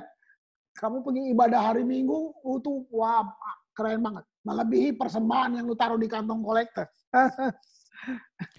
Oke Pak, ini ada pertanyaan mengenai tabernakel Pak. Ya. Waktu itu Daud ada tabernakel. Ya. Itu ada tabernakel. Sebenarnya orang Israel itu menyembah Tuhan itu menggunakan ya tabernakel yang mana? Daud, oke. Daud. Ya. Kalau waktu Musa mereka juga menyembah Tuhan. Iya, ada. Jadi ada dua ibadah yang berlangsung. Nah, makanya cuma yang di Sion, yang itu. Maka Tuhan udah berpindah kan ke Sion. Makanya tadi saya baca Mazmur 50 itu dia tuh. Wow, itu ya kalau kamu suka research ya, itu bahkan dibilang gini, nubuatan itu kayak nubuatan mengalir seperti orang bernafas dalam penyembahan Daud 24 jam. Gila nggak? Itu pernyataan Tuhan, wih gila gitu. Iya, iya. Ya. Lalu Gitu. pertanyaan lanjutin lagi. Waktu Ya. Yesus mati, tirai bait suci terbelah. Ya. Itu tirai tabernakel Daud, itu tabernakel Daud atau tabernakel Musa? Musa dong, Daud nggak ada tabernakel, nggak ada tirai dong. Musa itu. Nah, oke. Apakah itu maksudnya bahwa penyembahan itu sudah dibuka oleh Yesus ke seluruh? Yes, setuju. Ya. Makanya dibilang jalan masuknya ke hadirat Tuhan, the blood of Jesus. Ya. Penyembahan itu hadiah yang kita bawa. Seseorang tidak boleh menghadap raja dengan tangan hampa, gitu. The blood of Jesus yang melayakkan kita masuk ke hadirat, kekudusan altarnya. Oke. Izin tanya Pak mengenai alur penyembahan yang idealnya bagaimana Pak? Nah, jangan. Saya berhati-hati untuk mengajar bentuk. Saya nggak mau ngajar bentuk. Iya Pak. Ya, nanti kalau kamu nggak ikut itu, kamu merasa nggak penyembahan. Itu salahnya gitu. Makanya saya bilang coba ini ya, saya simpulkan semuanya ya, dengar ini ya. Ya. Begini, bagaimana hidup dalam hadirat Tuhan? Nah, itu coba pikirin. Hidup dalam hadirat Tuhan menurut kamu itu bagaimana? Di kamar 2 jam gitu. Nggak nonton TV, nggak baca majalah, nggak semua kok begitu. Kamu mau praktek, coba lu bikin setahun gitu. Nah, kau mau lihat. Gitu. Lu jadi kudus apa jadi kampungan? Nah, gitu. Ya kan? Jadi apa itu hidup dalam hadirat Tuhan? Gitu. Nah, saya terjemahin kalimatnya sederhana aja. Hidup dalam hadirat Tuhan gini, menyadari Tuhan 24 jam. Jadi kalau saya ajar bentuk berarti gini, nanti kalau pas musik mulai itu bentuk semuanya. Lagu harus begini, harus lagu cepat dulu, lagu pelan. Itu semua bentuk. Itu yang bikin kita terjebak gitu. Nah, jadi bisa nggak kamu sambil masak, bikin kopi, nyembah Tuhan? Bisa kan? Perlu musik? Nggak harus. Bisa ya, bisa enggak. Sambil nyetir, nyembah, berdoa, bisa nggak? Bisa. Gitu. Mesti tutup mata. Nabrak lu. Nah, itu kan. Nah, kalau kita ini semua, jadi dia ada di apa ya? Dia the whole life kita tuh worship. Akhirnya kamu nggak perlu harus pemanasan, warming up, nggak perlu gitu. Oke Pak, lanjut ya. Seringkali di gereja membatasi dalam penyembahan yang hanya setengah jam. Padahal menurut saya itu kurang Pak. Padahal untuk firman waktunya lebih panjang. Bagaimana ya menurut Pak Kris? Ya, kalau kamu mau merubah satu bangsa, kamu harus jadi presiden. Gitu. Nah, kan? Gitu. Kalau lu mau rubah tuh gereja, lalu yang jadi gembala deh, gitu. Itu aja, so simple. Kamu mau bikin apa? Ya, Pak. Jadi, ya itu oke. Terus lanjutin lagi. Pak Kris bilang perjanjian lama roh di luar, perjanjian baru roh di dalam. Bagaimana dengan lagu-lagu rohani yang seperti itu? Contoh, satu hal yang kurindu berdiam di dalam rumahmu. Nah itu dia maksud saya. Mas saya mesti kritis dengan lirik lagu, itu dia penciptanya begitu. Loh, jadi dia in me. Nah nggak usah gitu. Ini pendoa nih, lihat. Pendoa tuh, doa dan penyembahan itu nggak bisa pisah loh. Doa dan penyembahan itu, wah itu kalau lu pisah hancur gitu. Nggak bisa. Doa penyembahan tuh kayak suami istri. Doa tuh nggak kelihatan, doa tuh mesin. Hulu ledaknya tuh worship gitu. Nah worship kamu hebat tuh karena yang orang nggak lihat, waktu lu di rumah. Nah sebenarnya doa itu apa coba? Doa itu worship karena kata terminologi untuk doa saya sampai nangis waktu tahu itu. Ini tentang doa. Terminologi kata yang dipakai gini. Doa adalah mencium wajah Tuhan. Wow. Doa. Iya, mencium wajah Tuhan itu doa. Bukan bawa list, laporan ke Tuhan. Seakan-akan Wih. Wow. Ada dua, Pak. Mencium wajah Tuhan. Yang kedua, communicate. Itu doa. Ya. Jadi saya merubah teologi doa saya udah berkali-kali. Gitu. Itu. Jadi dalam penyembahan nggak ada peperangan rohani. Nggak ada. Gila, lu mau setan apa nggak ada ceritanya. Terlalu agung itu. Jangan dirusak dong. Gitu. Gitu. Itu bagus ya. Oke, mungkin teman-teman yang lain ada yang mau nanya lagi silakan. Langsung aja boleh lambaikan. Boleh. Kan, mumpung hambanya ini worshiper ya loh, yang sudah mengalami terobosan. Udah mengalami pembaruan ini. Kalau Pak Kris gitu di gereja, ya. Setiap minggu begini, ibadah raya gitu, apakah worship itu dibatasi waktunya, Pak? Karena Bapak kan pemimpin. Iya, saya tidak membatasi, tapi mereka sama-sama sudah peka, jadi sudah ngerti gitu. Jadi mereka sudah ngerti. Jadi dulu saya merasa firman paling penting gitu. Nah, waktu Tuhan tegur saya mulai bangun mereka, mengajar mereka, jadi mereka juga ngerti sekarang. Seperti gini, contohnya gini. Tentang waktu, oke? Nah, sekarang gini. Sekarang kamu tiba-tiba ini kalian tim Bahtera ini dipanggil sama Jokowi. Dia dengar dari orang misalnya, wih ini dari Surabaya nih ada tim hebat banget deh. Jokowi undang deh ke istana gitu. Sampai terus dikasih waktu sama protokolernya dikasih waktu, Pak. Bapak cuma punya waktu 15 menit ngomong sama Pak Presiden karena tamu yang lain antri. Bapak cuma punya waktu 15 menit. Gitu. Nah, saya mau bilang 15 menit kalau kamu dengan Roh Kudus cukup. Itu maksud saya. Ngomong dengan Presiden cuma dikasih waktu singkat, cukup gitu. Saya pernah ngalamin gitu, dipanggil gubernur, dibilang Bapak cuma 10 menit. Oke, gitu. Saya bilang cukup, buat saya gini, buat Yesus cukup 10 menit. Gitu. Begitu saya ngomong baru 5 menit, dia udah nangis, akhirnya kita ngomong hampir 1 jam, Pak. Benar sekali. Iya. Oke, Bu Sandra mau tanya, silakan Bu Sandra bisa buka speaker. Teman-teman yang mau tanya langsung buka speaker bisa. Oke. Ini kesempatan nih.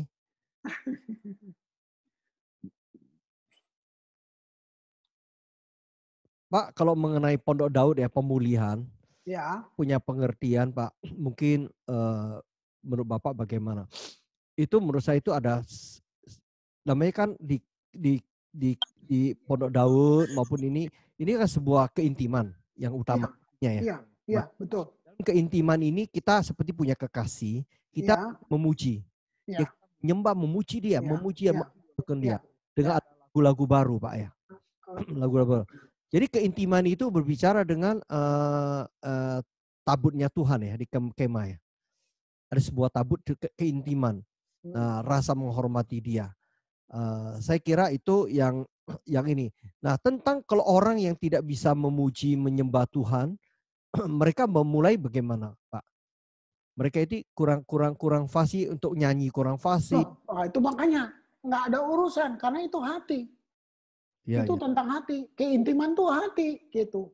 Keintiman itu hati, makanya saya nggak akan ngajar bentuk. Saya nggak akan ngajar bentuk gitu. Jadi tadi paling kalau mau disadarin tadi itu loh, menyadari Tuhan 24 jam. Coba kita doa yang diajarin lipat tangan tutup mata. Mana gitu.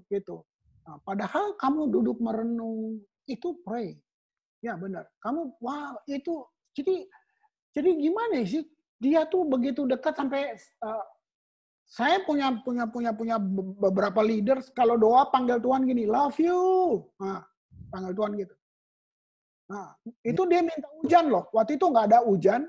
Dia cuma love you, hujan dong, turun hujan. Nah, gitu tuh. Oke, ada yang angkat tangan, silakan langsung. Silakan. Langsung unmute aja semuanya.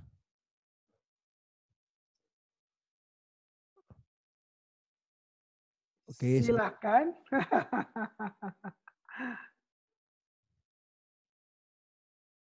Oke, mari silakan yang lambaikan tangan. Jangan lihat rambut putihnya Pak Kris, kalian ketakutan ini. Itu penuh kemuliaan itu. Sudah. Oke, mana Bu Sandra, silakan Bu. Nah, Bu Ayu silakan. Buka speakernya Bu Ayu.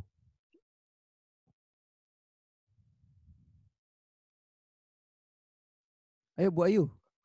Aduh. Halo, Ya, Halo. Pak Kris mau tolong tanya. Misalnya gini, tim wajah. musiknya misalnya karena banyak orang baru yang nggak ngerti penyembahan. Terus kan padahal menurut Pak Kris tadi kan kita bina tim musiknya dulu itu sampai ngerti penyembahan dan lain sebagainya baru bisa nularkan ke jemaat. Nah, bisa nggak dimulai dari jemaat yang ngerti dulu? Bisa nggak kalau dibalik seperti itu? Nggak bisa ya Pak? Nggak bisa dong. Kamu yang mimpin di depan kok gimana? Buat saya kalau kamu di depan, kamu sudah dalam hadirat Allah, dia akan nular ke bawah gitu. Orang gila pun masuk bisa berubah untuk berapa menit. Orang mau bunuh diri nggak jadi. Orang mau cerai bisa nggak jadi. Itu. Jadi kalau cara kamu bertanya, kamu sedang pakai logika. Ini tentang roh. Ini satu dunia yang nyata, nggak kelihatan, tapi nyata. Powerful itu dunia. Gitu. Itu. Oke, sedikit pertanyaan yang agak sedikit di luar konteks kita. Ya. Pak Kris, gedung gereja yang baru masih berjalan Pak Kris? Iya, pelan-pelan karena COVID ini ya pelan lah gitu. Sebab saya mau bilang bahwa Pak sudah kira-kira 15 tahun saya nggak ngambil persembahan, kolekte perpuluhan, nggak ada persembahan jalan. Itu dia waktu saya ngerti, waktu saya mengawal orang menyembah Tuhan, mereka akan datang sendiri dengan persembahannya. Makanya kalau kamu lihat, kita rubah orang bukan dompetnya. Nah, gitu. Kalau orang berubah, dompet ikut berubah. Nah itu yang saya bilang. Makanya pembangunannya merayap karena nggak ada kolektif pembangunan, nggak ada, gitu.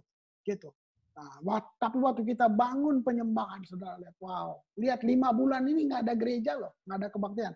Kita online terus kan, gitu. Ya puji Tuhan Pak, kita dalam pemeliharaan benar-benar Pak, gitu. Ya, luar biasa. Pak, saya pernah dengar tentang penyembahan yang membawa ledakan di alam roh. Itu menurut pandangan Bapak bagaimana? Ya benar. Jadi roh yang turun di bawah bukan hanya Tuhan kan, roh jahat dan semuanya kan. Nah, waktu kita penyembahan, kita frekuensi kita ketemu dengan frekuensinya sorga, itu kayak yang Daud main terus roh jahat keluar. Itu yang saya bilang. Itu ledakannya kayak gitu. Jadi buat saya ya, kalau pemain musik semua in the spirit nih, kita dalam roh, kita benar-benar. Bagi saya suara simbol drum itu bukan, saya dengarnya udah kayak suara mesiu. Bagi saya musik itu power semuanya, semua. Jadi yang diurapi bukan nyanyi, termasuk instrumen gitu. Nah itu ledakan buat saya. Nah itu yang saya bilang tadi, ada orang mabok tiba-tiba janji, gua nggak mau mabok lagi deh gitu. Itu benar. Ada yang mau bunuh diri dalam penyembahan, karena penyembahan kan menghadirkan dia kan, lihat otoritas, kemuliaan dan pemerintahan. Itu kan the presence of God kan itu. Nah. Oke. Silakan Ibu yang dari Papua mau tanya. Shalom, Bu. Iya, shalom, Pak. Shalom. Ya. Shalom. Izin Bapak, saya mau tanya. Ya, saya mau tanya mengenai konsep penyembahan ya. Mungkin karena konsep pemikiran saya bahwa ketika kita menyembah itu harus ada lagu-lagu yang kita pakai. Contoh awal mulai ibadah, kita mulai dengan lagu yang bertemakan pengakuan dosa, kasih, dan lain-lain. Jadi ini bicara pola, ini mungkin konsep pemahaman saya yang salah karena terbentuk dalam pelatihan bahwa ada pujian penyembahan di halaman Ruang Kudus dan Maha Kudus. Izin Bapak, mohon penjelasannya supaya pola ini dirubah. Demikian. Oke, ya. Tadi udah dibilang, tirainya udah terputus, tirainya udah terbelah, sudah nggak ada halaman-halaman semua, udah nggak ada. Gitu. Kita sudah masuk langsung. Jadi buat saya kalau kita sudah kumpul bersama, cuman vertikal, cuman satu, dia segalanya. Jadi penyembahan yang penuh kuasa itu mendeklarasi apa yang Tuhan sudah buat. Itu penyembahan paling penuh kuasa. Kalau kamu masih ngaku dosa dulu, masih mau wah, buat saya nggak di situ, gitu. Ya, gitu. Rasa diri kurang layak, Pak. Iya, itu dia. Itu tipuan buat saya. Itu tipuan setan. Gitu. Betul itu. Itu. Bahkan ya ini tiba-tiba karena kamu ngomong ini. Nubuatan, kalau dia datang menghakimi kamu, tolak langsung tolak. Mau itu nabi kelas dunia, tolak. Karena nubuatan sifatnya bukan menghakimi. Itu yang harus kita bilang. Nubuatan sifatnya membangun. Gitu. Itu beda. Itu perjanjian lama tuh yang begitu-begitu. Kalau ada nubuatan yang sifatnya gitu, itu bukan dari Tuhan. Itu bukan dari Tuhan. Pak, berkaitan dengan nubuatan, Pak ya. Bapak nubuatan.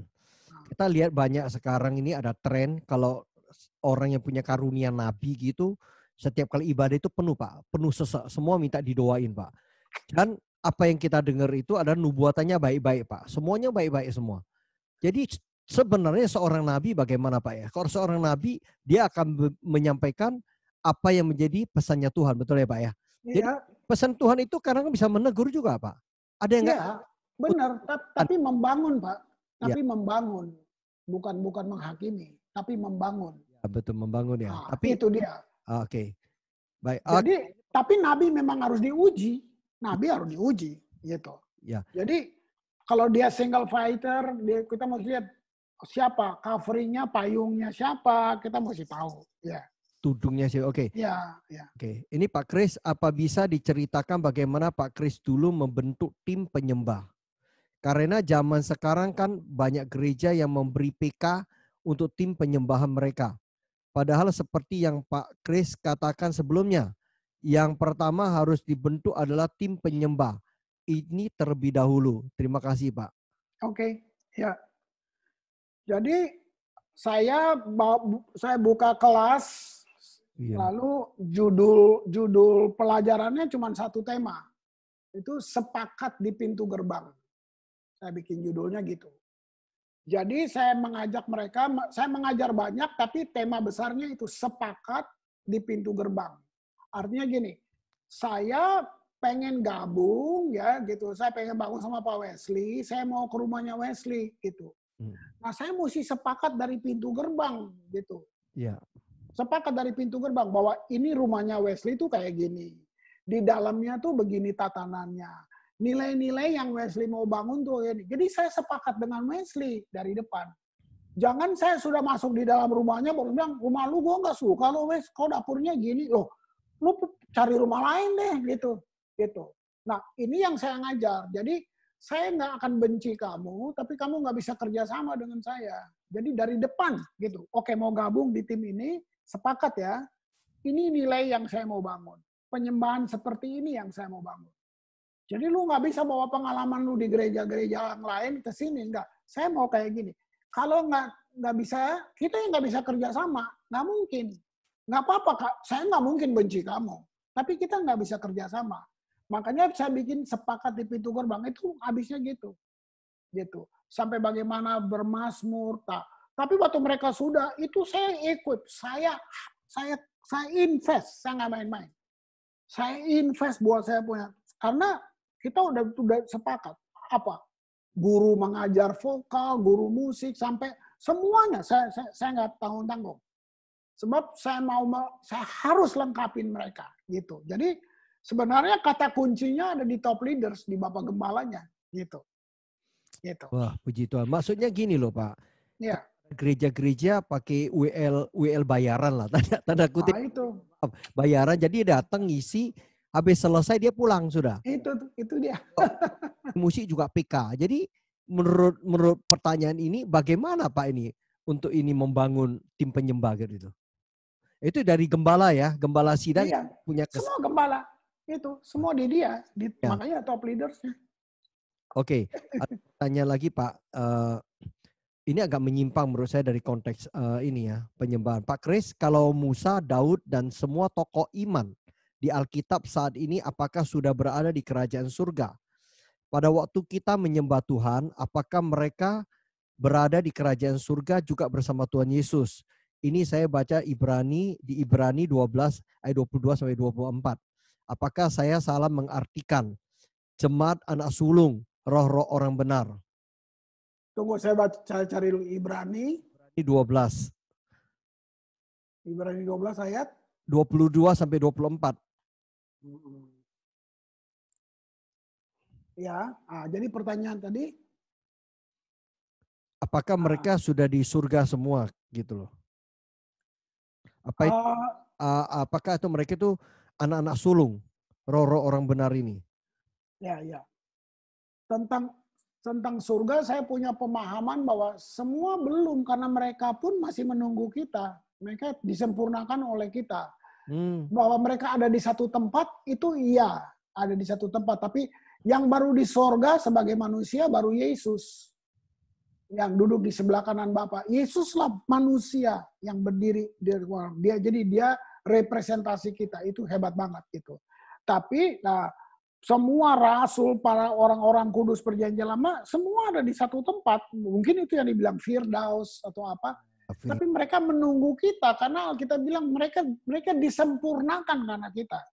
Jadi ini dia. Makanya saya bilang bukan angku, kamu lebih. Artinya saya bilang Wesley, lu lebih dari Musa, lu lebih dari Elia.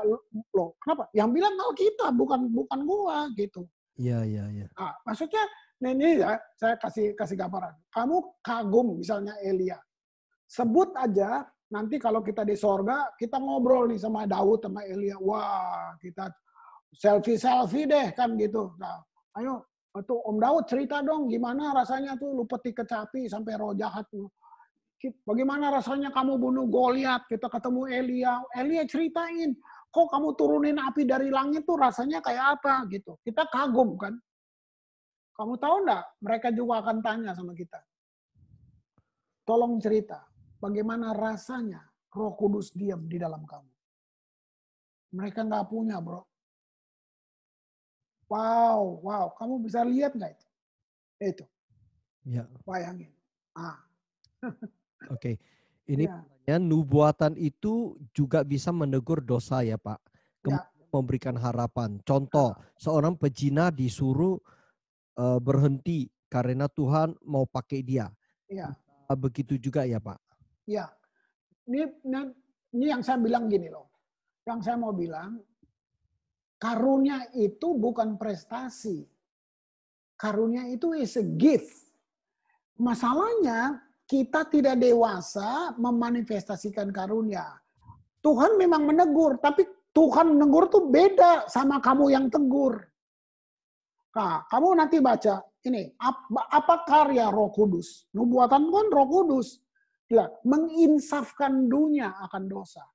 Jadi kalau kamu tegur, kalau tujuannya membawa dia pada Roh Kudus itu bongkar dosa kamu, tapi dia nggak judging. Kamu mau sembunyi apa? Dia bongkar dosa kamu, lalu apa? Dia menginsafkan kamu. Itu keren. Nah, lalu yang kedua, memimpin kita pada seluruh kebenaran. Ini, tapi kalau udah manusia, keluar, dagingnya keluar. Daging mah daging tetap daging. Gitu. Mau lu kudus kayak apa, daging tetap daging. Makanya dibilang nubuatan diuji itu maksudnya. Oke, Tuhan memang tegur.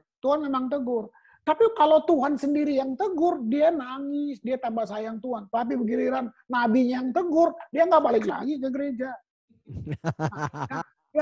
Nah, ini Pak, ini saya baca. Ini pepatah Cina nih. Ini pepatah Cina. Jadi bukan firman Tuhan ya. Nah, pepatah Cina bilang gini, jangan bunuh lalat di kepala temanmu pakai pisau. Keren nggak? Ada lalat di kepalanya Papa Wesley. Gue mau bunuh lalat, gue pakai pisau. Yang mati Wesley. Iya, kabur dulu. Yang matinya Wesley. Nah, lu bayangin. Nah, kita kayak gitu. Kita nasihat orang. Menurut firman Tuhan, kita bawa pisau. Pung. Itu dia. Kamu lihat. Waduh. Kalau memang Roh Kudus yang tegur, itu keren abis. Keren abis. Lu gelinding. Waduh, keren abis. Tapi karena sudah manusia yang kemudian udah ada dong pikiran dia yang masuk dalam teguran itu. Ada. Oke, Pak. Iya. Ini Pak, terkadang bila perasaan sedang tidak nyaman, saya seringkali buka YouTube dan dengarkan puji-pujian.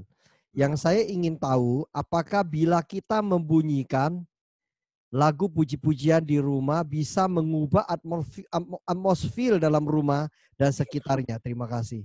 Bisa lah, bisa dong. Bisa lah. Bisa banget. Ya kan, semua yang namanya juga firman Tuhan yang dinyanyiin. Iya dong. Bisa. Saya buat gitu. Kalau saya udah capek, saya pakai ini, saya jalan pagi, saya puter lagu gospel, dengar, ya kan? Sambil jalan pagi. Joy. Makanya saya hadir. Gitu. Iya. Oke, Pak.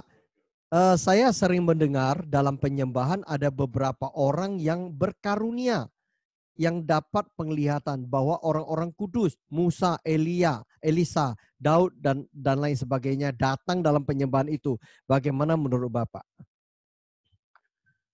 Bisa, tapi kalau terlalu difokuskan, kita sudah beralih gitu sebenarnya. Maksud dengan lihat gitu, mestinya kita kagumnya ke Yesus dong. Kita tidak kagum sama Musa dan saya percaya manifestasi saya sangat percaya. Tapi maksud saya fokus saya kan yang gue sembah raja. Saya mesti kagum Yesusnya. Saya tidak kagum ke Elia dan semuanya. Nah, mungkin nabrak saudara punya teologi. Mari saya bilang. Semua orang perjanjian lama, mereka tidak punya pengalaman lahir baru. Even mau Daud, Elia, mereka nggak punya pengalaman. Karena Yesus belum ada. Mereka belum tahu apa itu lahir baru. Nah, iya. Oke. Jadi Pak Kris bilang Roh Kudus di luar. Bagaimana menurut konteks Mazmur 51 ayat 11? Ya. Padahal PL perjanjian lama itu maksudnya Pak. Mazmur 51. Bunyinya gimana tuh? Bentar, Mazmur 51 ayat 11. Bunyinya ini. Janganlah membuang aku dari hadapanmu dan janganlah mengambil rohmu yang kudus daripadaku. Iya. Kan begini. Dia tidak tinggal di dalam. Jadi dia menghampiri. Itu perjanjian lama. Kalau misalnya Nabi Daud mau apa? Roh Kudus mendatangi dia baru keluar. Nubuatan apa gitu.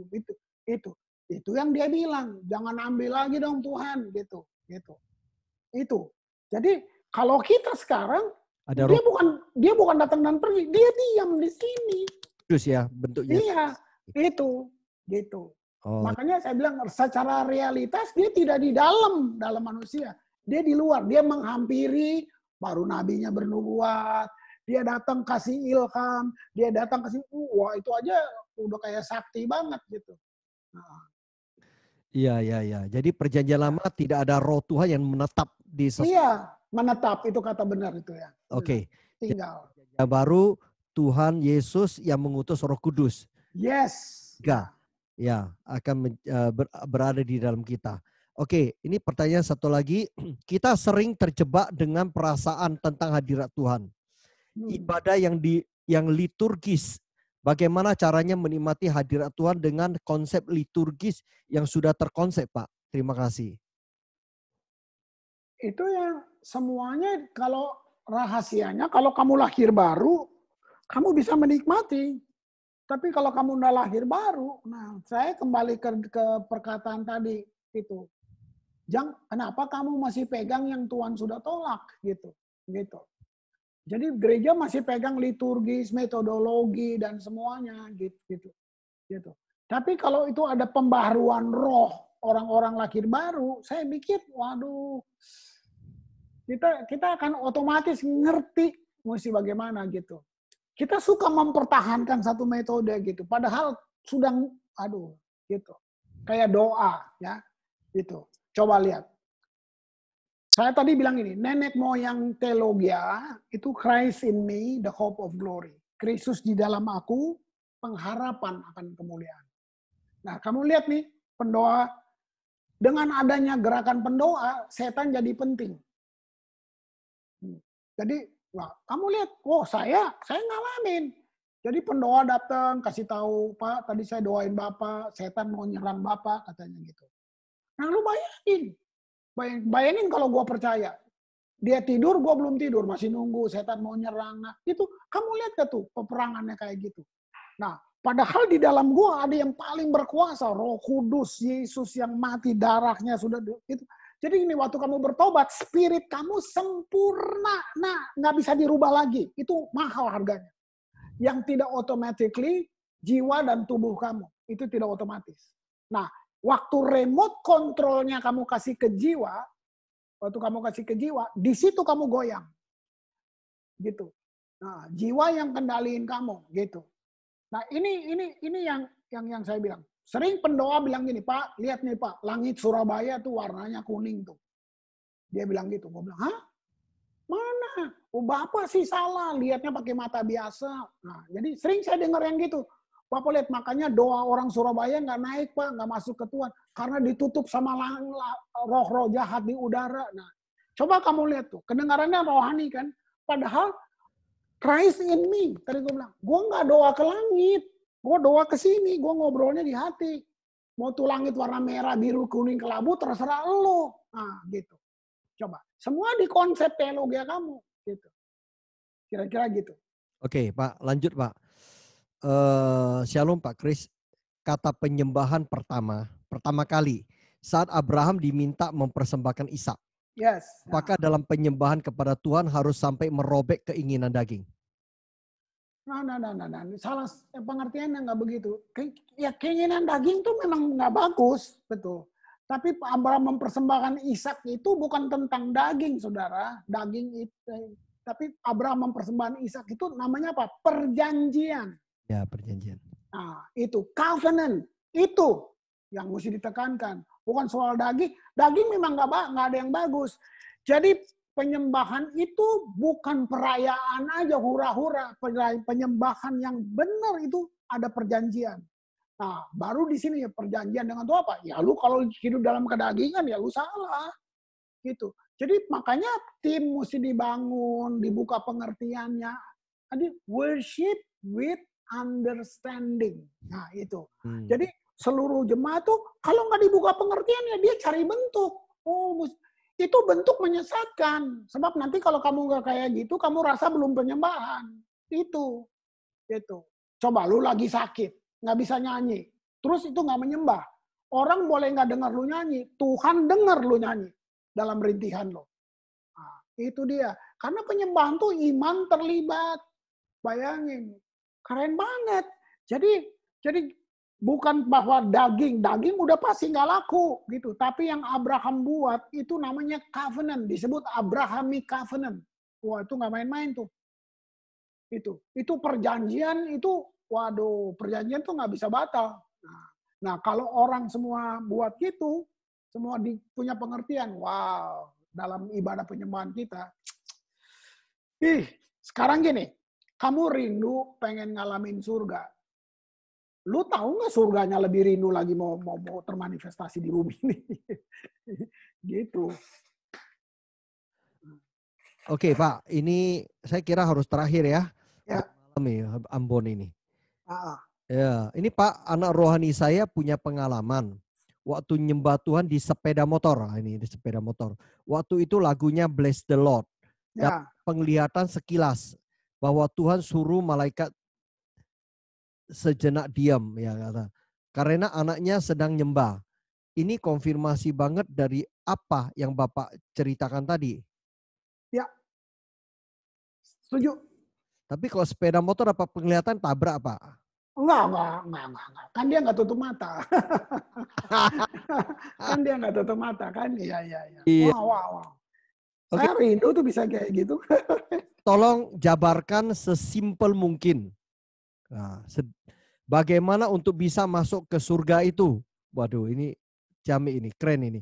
Apakah semua denominasi bisa masuk surga? Tolong jabarannya sederhana, Pak. Terima kasih, Pak. Iya. Cuman satu yang membuat kamu Bisa masuk. bisa masuk ke surga, ya kamu percaya Yesus lahir baru. Amin. Gitu. Tidak ada dosa sebesar apapun yang karena nggak ada dosa yang nggak bisa diampuni. Atau saya pakai kata ini, bukan dosa yang bawa kamu ke neraka. Mungkin kamu bilang, wow, sesat ini. Tapi kamu menolak Yesus, kamu masih neraka. That's it. Ini ekstrim banget. Tapi coba pikirin aja. Jangan dulu percaya, pikirin. Mari saya bilang, even Hitler. Bayangin. Kalau nafas terakhir dia panggil Yesus. Dia selamat. Kadang-kadang saya menangis ya, atau nyembah tuh, bukan karena saya nggak ada beras, nggak ada duit. Enggak. Kadang-kadang saya nangis karena saya perlu nangis waktu saya dibuka pengertian betapa indahnya Tuhan, betapa lembutnya, betapa baiknya. Gue kurang ajar sama dia nggak nyerah sama gue. Itu gue nangisnya, waduh, lu nggak sesuruh nyembah, gue nyembah, gitu loh. Kamu bisa lihat kan, itu Tuhan, gitu. Jadi cuman satu, kalau lu lahir baru, lu hidup. Lu susah banget masuk neraka. Cuman satu bikin lu ke neraka. Lu tolak dia, titik. Yang pasti nyelamatin kamu tolak. Ya neraka, nggak mau apa lagi. Gitu. Tapi kita suka lebih galak dari Tuhan. Kita tuding orang punya gini. Aduh, saya berhenti. Dulu saya kayak gitu. Saudara-saudara, saya dulu kayak gitu. Ya pendeta lah, hamba Tuhan banyak gitu lah, mau sedikit lebih galak dari Tuhan lah biasa. Oh ya Pak, ini ada lagi bagaimana apakah Tuhan lebih berkenan kepada seseorang yang datang menyembah dengan hati yang hancur? Iya, itu firman-Nya kan, itu firman-Nya gitu. Itu benar banget, jadi tentang hati. Ya kan? Iya, itu benar kan? Ya, cuman hati yang hancur nggak bisa kita lihat dalam satu bentuk tipe. Kalau kayak gini tuh tandanya hancur. Kalau gini enggak. Ada orang yang cuma diem aja, tapi hancur tuh. Iya. Tuhan lebih tahu dia. Nah, jadi jangan ketipu dengan bentuk-bentuk di luar, gitu. Iya. Jangan karena hancur, karena patah hati ya. Iya. Dia nangis terseduh-seduh rupanya. Oke, terakhir. Ya. Gimana dengan pernyataan Bapak bahwa kalau kita memberi harus sampai merasa sakit? Kalau memberi itu harus sampai merasa sakit, itu baru namanya makna memberi itu ya kira-kira itu. Oh, saya ngomong gitu ya? Nah, menurut bagaimana? Oh. Bapak, pendapat Bapak, pernyataan Bapak gitu loh. Iya. Kalau memberi itu harus sampai merasa sakit gitu loh. Baru itu namanya memberi gitu. Aduh, saya nggak di situ ya. Makanya maksud saya gini loh. Saya sudah baca semua surat Paulus gitu. Paulus nggak pernah ngajar tentang memberi perpuluhan, duit dan segala macam. Bukan nggak boleh ya. Saya nggak bilang gitu. Tapi Paulus bilang gini, persembahkanlah hidupmu sebagai persembahan hidup. Itu sakit bisa karena kamu ngelawan keinginan daging, melawan yang semua. Jadi makanya tadi saya bilang, kalau orang dirubah, ini gereja mau sehat ya, saya bilang. Rubah orang, bukan dompet. Rubah orang. Gitu. Orang berubah, dompet ikut berubah. Amin. Nah, karena kamu ngajarnya ke dompet, ini kamu lihat jahat, ini licik. Orang tuh kalau dia kasih duit, udah taruh duit di gereja, dia pikir dia udah kasih semuanya. Ini dia. Ini. Karena memang kita gitu ngajarnya. Kita kan gitu. Ya kan? Mobil lu kesenggol, plek, yang ditanya jadi, perpuluhan lu beres nggak tadi? Lu nggak kasih buah sulung nggak? Ya gitu. Iya. Iya. Gitu. Jadi itu jahat gereja. Jadi Tuhan itu kamu turunin derajatnya sama bos-bos mafia. Yang kalau gua nggak bayar uang keamanan, dia bakar rumah gua. Nah, iya. Itu jahat banget gitu buat gua. Gitu. Iya. Jadi kamu lagi kesenggol atau gini, langsung sini. Tadi sih kamu nggak doa. Lu sih nggak baca firman tadi. Nah, itu loh coba lihat. Jadi Tuhan kayak gitu. Itu Gereja, ya itu dia tuh benar-benar. Gereja sedang kenalkan wajah Tuhan yang pemarah, yang kayak gitu. Sama, waktu kamu kecil, mama ajar doa, sekolah minggu, semua ngajar salah. Ayo doa, nak. Tutup mata ya, lipat tangan, nanti Tuhan marah. Mau siapa yang bilang? Tuhan marah. Jadi dari kecil ada belief system di kamu bahwa Tuhan itu marah-marah. Gitu. Bayangin kalau tiap hari Tuhan datang bawa rotan di jalan, lihat. Kamu nggak doa pagi ya? Sakit. Nggak kasih persembahan. Begitu Tuhan lo. Masa? Gitu loh. Makanya rubah orangnya, titik. Semuanya akan berubah. Oke, thank you Pak Kris. Oke. Thank you. Jadi Amen. memang ada menyampaikan kalau memberi itu harus dengan sukacita ya karena berkaitan dengan hati, betul. Yes. Oke, Pak Kris, kita mundurkan ini, kita menyampaikan dari komunitas Tumbuh Bersama Surabaya ini menyampaikan banyak terima kasih untuk waktu. Amin. Oh, di sana udah jam 11. Kita sebelum berpisah, kita minta blessing dari Pak Kris. Oke. Ya, doa buat. Oke. Tuhan Yesus, ini saudara-saudaraku, kita sudah dengar semua yang kami dengar, semua yang difirmankan, semua yang kami nyanyikan, kami aminkan. Amin Tuhan. Aku memanggil utara, selatan, timur, dan barat. Aku memanggil berkat samudra raya. Aku memanggil berkat embun pagi. Aku memanggil berkat keturunan Abraham, Ishak, dan Yakub. Amin. Turun bagi semua saudara-saudaraku. Kami terima. Di dalam nama Yesus yang berjanji, pintalah dalam namaku, maka aku akan memberinya. Amin. Amin. Amin, amin, amin. Amin. Terima kasih teman-teman. Oke. Ya, terima kasih. Terima kasih, Pak. Terima kasih, Pak Terima Kris. kasih, Pak. Thank you, Pak Kris. Pak Kris. God bless. God bless all BSB family. Amin. Amin. Terima kasih. Bu Elizabeth, apa kabar? Pak Kris, sampai ketemu ya Pak Kris ya. Di ya. Amin. Sampai ketemu. Ya. Terima kasih. Terima kasih Pak Wesley. Sampai minggu depan, Pak. Kita berkati. Evi Thank you, Pak Wesley. di Jakarta, Bekasi. Thank you, Pak Wesley. Ya. Pak Wesley, terima kasih dari Jakarta. Terima kasih semua. Oke, malam. Selamat malam semua. Tuhan berkati. Bless. Berkati, Pak Kris. Bye-bye. Minggu depan ya. Minggu depan. Minggu depan. Yes. Serius ya. Yang dari Amerika, dari Belanda ya. Oke, God bless ya. Ya, Pak Wesley. Siap. God bless.